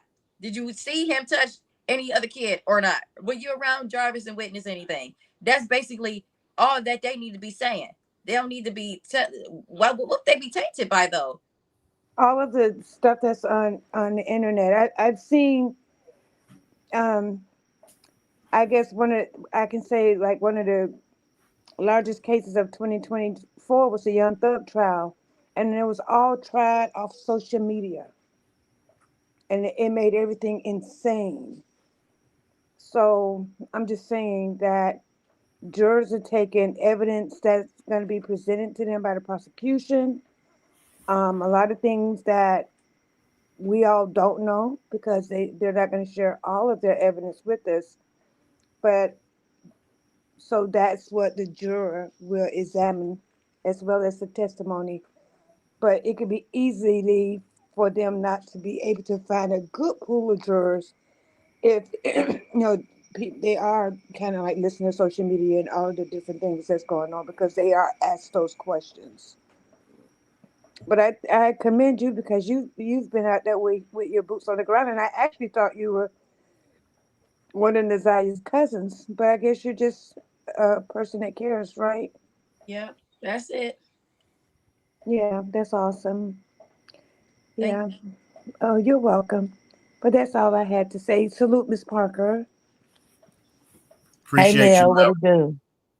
What it do? Hey, ain't Appreciate. much. Wait a minute, Mel. Appreciate that super sticker, Chic. Appreciate that super sticker, Belinda. Let Miss Parker get in for a minute, Mel. Salute Shank, salute sister. Talk with Prince. What it do? Hey Salute, Mimi, salute. how you doing? Good. How are you? I'm good. I've been following you as well. With covering the Nazai Harris case, and I never got, you was just not a subject I was on because it wasn't like you wasn't doing nothing that wasn't helpful to the case. You know what I'm saying? You was like so many subscribers that went out there and looked for her time after time and night after night, and you was in places that we wanted to see what it looked like. How many people didn't want to see what inside that shop looked like, and you gave us an insight, and it was creepy as hell. If I must say, it was creepy. I was scared for you at a point. Anybody that goes look for her, I'm scared for them, and even my subscribers. Oh, did you see her It's picture? super scary. And it's like I even watched this with the Kimani Latif case and so many other cases. It's like the people that do help get the ass into the stick, and it's crazy and it's weird to me. Like the people that want to come forward and give us a little piece of Nazaria, a piece of this story, just a piece, maybe not the full case and what happened, but they give us a sense of where she was, the people she was around, all kinds of stuff. And this is who gets called names and her mental gets messed with. You know what I'm saying? Because it's like once you get so close to something, Shank and Mimi with this case, here comes the devil every time. Mm-hmm. Trying to knock you down, mess with your mental, your looks. Kenya did it to me too over her. She did it to me. The same thing she's doing to you. But one thing y'all can't do me, y'all can't shut me up when it comes to these kids. We're gonna keep talking about it to even when y'all skeletons fall out of the closet. Cause unfortunately, it's where this case has taken us, to that closet of generational curses. Hold on, I gotta leave this. He cut all this. I ain't got time for that. So salute to you, Mimi. Keep doing what you're doing. Don't stop being a voice for Nazaya. I don't care what they say about you. You're doing amazing. Um, Yeah, she ain't got no remorse for the fact that she was almost her daughter was almost the cause of my demise. She don't give a fuck that she ain't ever come over here and say, I'm sorry that you felt that way. I'm sorry that we made you feel that way. I'm sorry if you might have felt that way. Nothing. She don't have no kind of sympathy for me. well, this same person just called me a crackhead and said the most, but I'm like, y'all supposed to be opening up or organization. I mean, this is regardless of what me and her have said back and forth to each other, she's got the organization with her daughter supposed to be starting. Well, Here they are messing with fuck people's that organ. mental health I and will. some more. So, open your eyes to what's really going on. It's Yep. a money grab. It's a lot of scamming and scheming going on. And guess what? Mimi Young ain't never asked y'all for any money. Even when I be on TikTok live, I don't care about them gifts. I don't care about the views. I don't care about the interactions. I just want y'all to know what the hell I did today. That's it. I never asked for any money. In the beginning, when I first started and people saw that video, they was like, you shouldn't be out there with those kind of shoes on. We're going to send you some money. You better go get the right shoes. We need you out there. We need you to find her. So we're going to help you. They gave me money for flashlights, all everything. I went on live and purchased the stuff right in front of them too. And they sent me it was like $70, bro. $70 collectively from everybody. I got the shoes, I got the dang flashlight, I got the shovel that they talk shit about, that I found all of that other shit in with that damn shovel. And what else did I have? I everything. Blicky too. The police took my blicky. I had everything I needed. You know what's crazy, Mimi, in this Shank and Mimi, for real, y'all? All the things that people are doing for them, in this the thing, this is y'all loved one, this is y'all relative. They don't got And no the fact that we are more emotional and we have shown more emotion than all of y'all. and we strangers. And like how you talk about it, Mimi, it is mentally draining. It is. It's everybody putting their life on the line. We don't know who these people are, but she's actually in Detroit. I tell my sisters to hit me up all the time on the back end. Miss Parker, I want to go out. It's this. I'm like, be careful. And I'm even telling them, like, don't.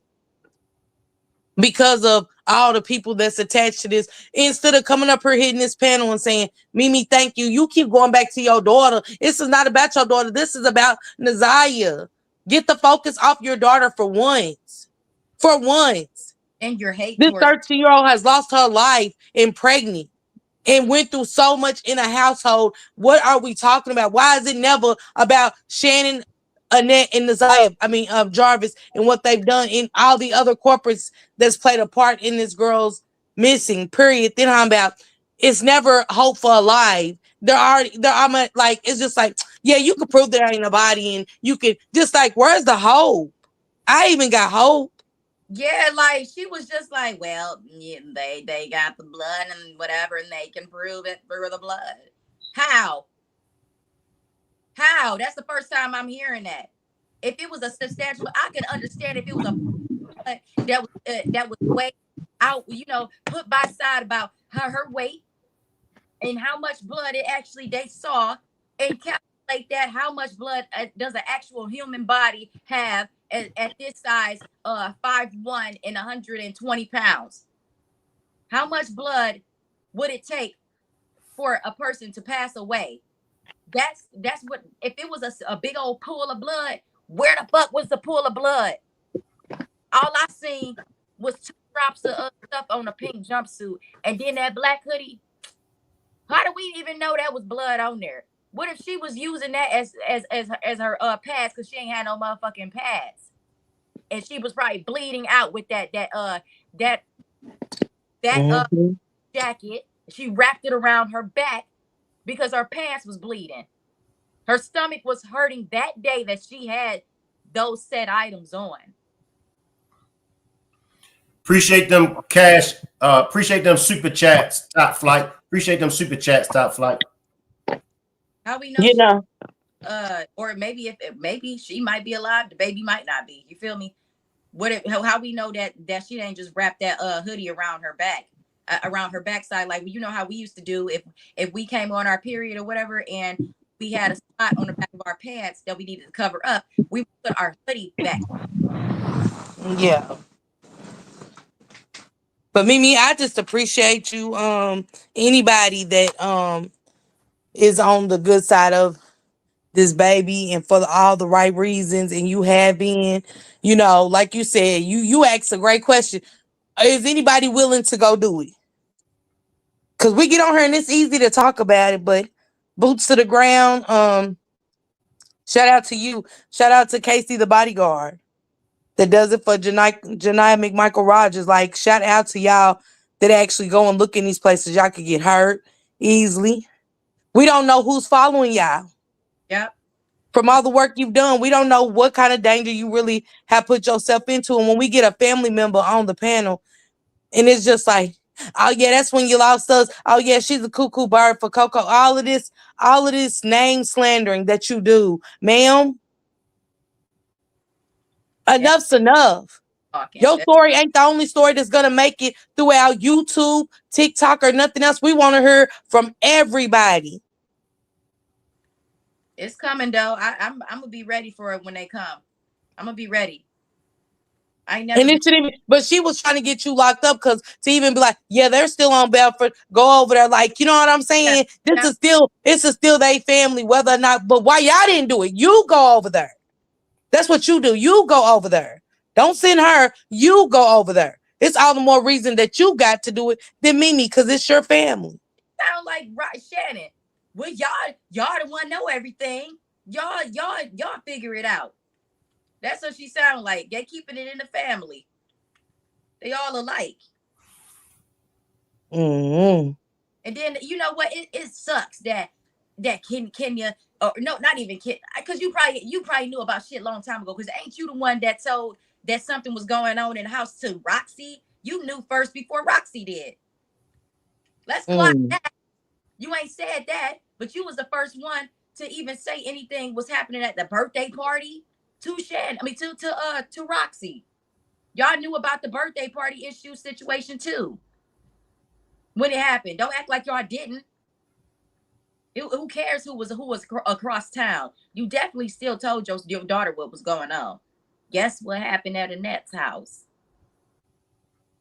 And the fact that her first post was January 2023 speaks volumes to me. It's just you're just as sick as, you know what I'm saying? Because like I say all the time, they ain't got to be like me or my family, but we would have rolled. You know what I'm saying? We ain't even thinking about the consequences. When stuff like that happens, Shane, Mimi, you're not thinking about any consequences. When you Oh, hear those type of things, I don't give a damn who you are.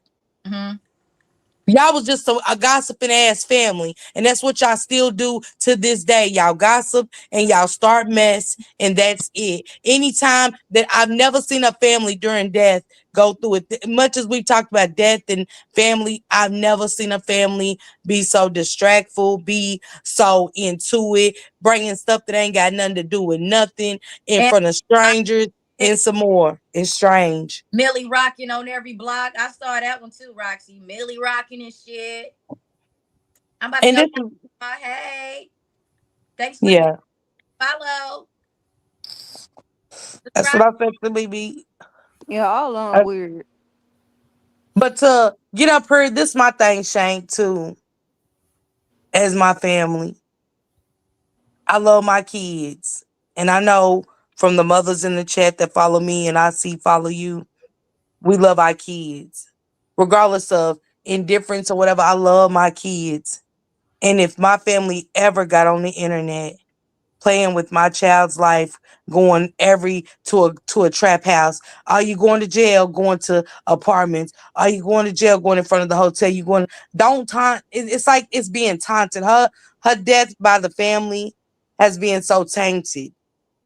It's been so ran down in all the wrong direct. I have nobody came except for Mimi telling her story in truth, and Marquita's boyfriend saying like, "Oh yeah, Nazaya was this, she was that, hearing the good things." You know what I'm saying? Everything else around this, it's like we just pointing fingers at cousins. And what about the monsters? Let's talk about all the monstrous shit that's happened in this house around this child for all her life. Not a little bit of it, most of her life. Appreciate that new membership, Nina. Appreciate that new membership, Nina. Keep cooking, Miss Parker. Most of her life, she's been around pedophilia. Not just from the men, but from the women too. Mm-hmm. From the women too. And this is where we at. We want to call anybody that's talk to the press, talk to a content creator. Now Mimi's crazy. Mimi ain't credible. Anybody that gets close to anything, now they're not credible. Nobody's credible. If they ain't sizing up with her daughter, if it ain't team her daughter, if it ain't none of that, you say one wrong thing about her daughter. Oh, this, now you done flopped the whole case. You've been lying. You've been doing this, man. Just call a thing a thing. Appreciate that new membership, Sheik. Appreciate that new membership, boy. Nina says it was the next door neighbor. He was caught saying inappropriate things to Nazaya. His family moved him away before Nazaya came up missing or either right after.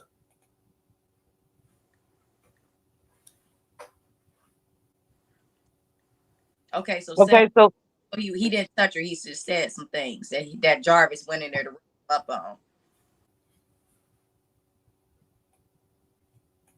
but let's say that the autistic boy did move. They got Jarvis. You get what I'm saying? If y'all know, if anybody knows anything Call the detective. If anybody up there knows anything, because I've never seen a case. I've never seen a girl go missing, and nobody in the family or surrounding this family. I don't know nothing. Kim Worthy said, Kim Worthy said, Kim Worthy said, Shane, we be scavenging the streets. We'll be like Mimi. They supposed to be like Mimi. But you know what DPD out here doing now? Every Wednesday, they doing a Wednesday walk. A Wednesday walk. DPD leading the thousands of people in Detroit, right here in my area, on my blocks, to walk. Just to walk, to get the people out in the community to do community shit. But guess what? Fuck y'all. Go walk and look in some of these motherfucking houses. Split up and look for Naziah. Give a fuck about what y'all want to do on this lolly good old day. Naziah can't enjoy today. And y'all the ones responsible to be the person, the next step to find her. Not me. Y'all is. That's facts. Appreciate that super chat, Miss Blonde. Miss Blonde says, my nails are too long to send $5, but keep your foot on their neck. Let's get justice for this baby. Talk with Prince. Any last words before we get out of here? Talk with Prince. No, sir. Just that we're gonna keep standing on their necks, cause I ain't going. I'm going all the way down the rabbit hole. I don't care who I bring out. I don't care what your skeletons are. Cause listen here, Talk with Prince coming with all the smoke. Okay. Yeah, and any documentation you want to pull up on me, pull it up, because you ain't gonna find shit on me. Just like it's a psychic lady out here saying, oh, she's definitely Rain of Fire. She's on YouTube. She said, oh yeah, I'm doing a reading right now. Mimi Young, she had some sexual encounters with Jarvis. She was jealous of that girl. Yup, she has something to do with it. And I said, a spiritual lady that y'all was so hype over. I was believing her at first too, because in one of the videos that Roxy popped up on, she was like, "Oh yeah, I see Naziah standing right next to Roxy. Yup, Mimi's on to something." And then she said, "Oh yeah, Mimi has something. I don't want to work with her. She's weird. Something is off with her, and I know exactly. She's got a few aliases and Ypsilanti and all kinds of shit." If you pulled up an alias of me and Ypsilanti, baby, better believe that has something to do with my foster mother scamming on our heads. Wow. Okay? It ain't got nothing to do with me, because guess what? Mimi only 29 years old. The aliases that you pulled up in Ypsilanti, those was from a long time ago. When it probably 2001 or 2003, when I was a baby child. Wow. Any last words before we get out of here, Mel? No, Shay, but it was nice to meet you, Mimi, and I hope you feel better soon. Thank you. Okay. Good night, Miss Parker. All right, Mel. Good night, Mel. Appreciate you. Any last words, Miss Parker, before we get out? Is you going live, Miss Parker? No, I ain't gonna go live tonight. It's been epic today, after hearing Mimi, salute to you, always and forever. Justice for Naziah. Salute to the Rock Squad, salute to the Riders. But Mimi, keep doing what you're doing to be so young, and I appreciate you for putting your life on the line. It shows that the passion, the compassion you have for others and your community, because this is your community, not ours. So I want people to, I'm just saying, I want people to think about that. It's your community at the end of the day. I don't live there. And I see people in the chat saying a lot of kids come up missing, Zion. I did a story about her, the baby in the backyard, the 9-year-old. It's so much going on up there. So I can't do nothing but commend you to keep going forward. I don't care what they say. Don't you ever give up. That's what I heard. Because I'm just like you with the suicide and stuff like that, where people can push you to make you say, you know what, I don't want to do this no more. But you know what I'm saying? Drop to your knees like I do, Mimi, and keep praying about it, keep praying on it and stuff like that. But your mental comes first and foremost. But again, salute to you. Salute to you, Shank Rock. This was a good interview. Appreciate you, Miss Parker. Any last words, Mimi? First of all, is it okay if I give out your TikTok page because people want to follow you? Yeah, that's okay. Any last words before we get out of here, Mimi? Justice for Naziah Harris and fuck that family.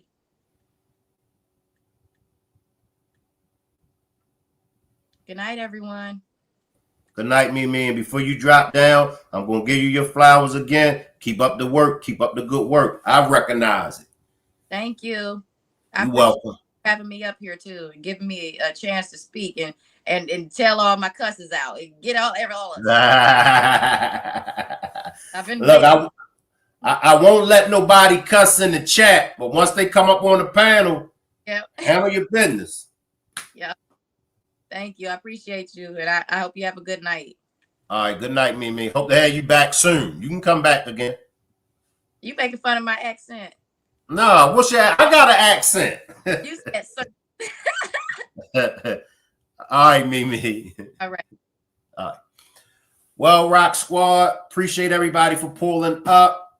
I'm going to leave the chat running, and you all can hang around. Salute to everybody that I had on my panel. My closing remarks is, it doesn't matter how you put the work in.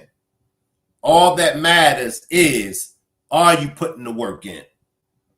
We can't expect people's personalities to be the same as our personality. We can't expect people to move how we would move. We got to get out of that mind frame, and we got to get into the mind frame of congratulating those that put the work in. Because I watch people congratulate people that don't even put no work in. Let's congratulate those that put the work in. I appreciate everybody that purchased memberships. Salute to Miss Parker and her riders. Salute to Mimi. Salute to everybody. Salute to Roxy. Salute to Kiwana. Salute to Janelle. You know, I always give them their flowers. I go by the work that they put in. And salute to all of the other content creators that's covering the Justice for Naziah Harris. Make sure y'all put them purple hearts in the chat, and make sure y'all are hashtagging Justice for Naziah Harris. I'll leave the chat running, and I'll see everybody back tomorrow. Happy Mother's Day to all those mothers out there. All right. Salute, everybody.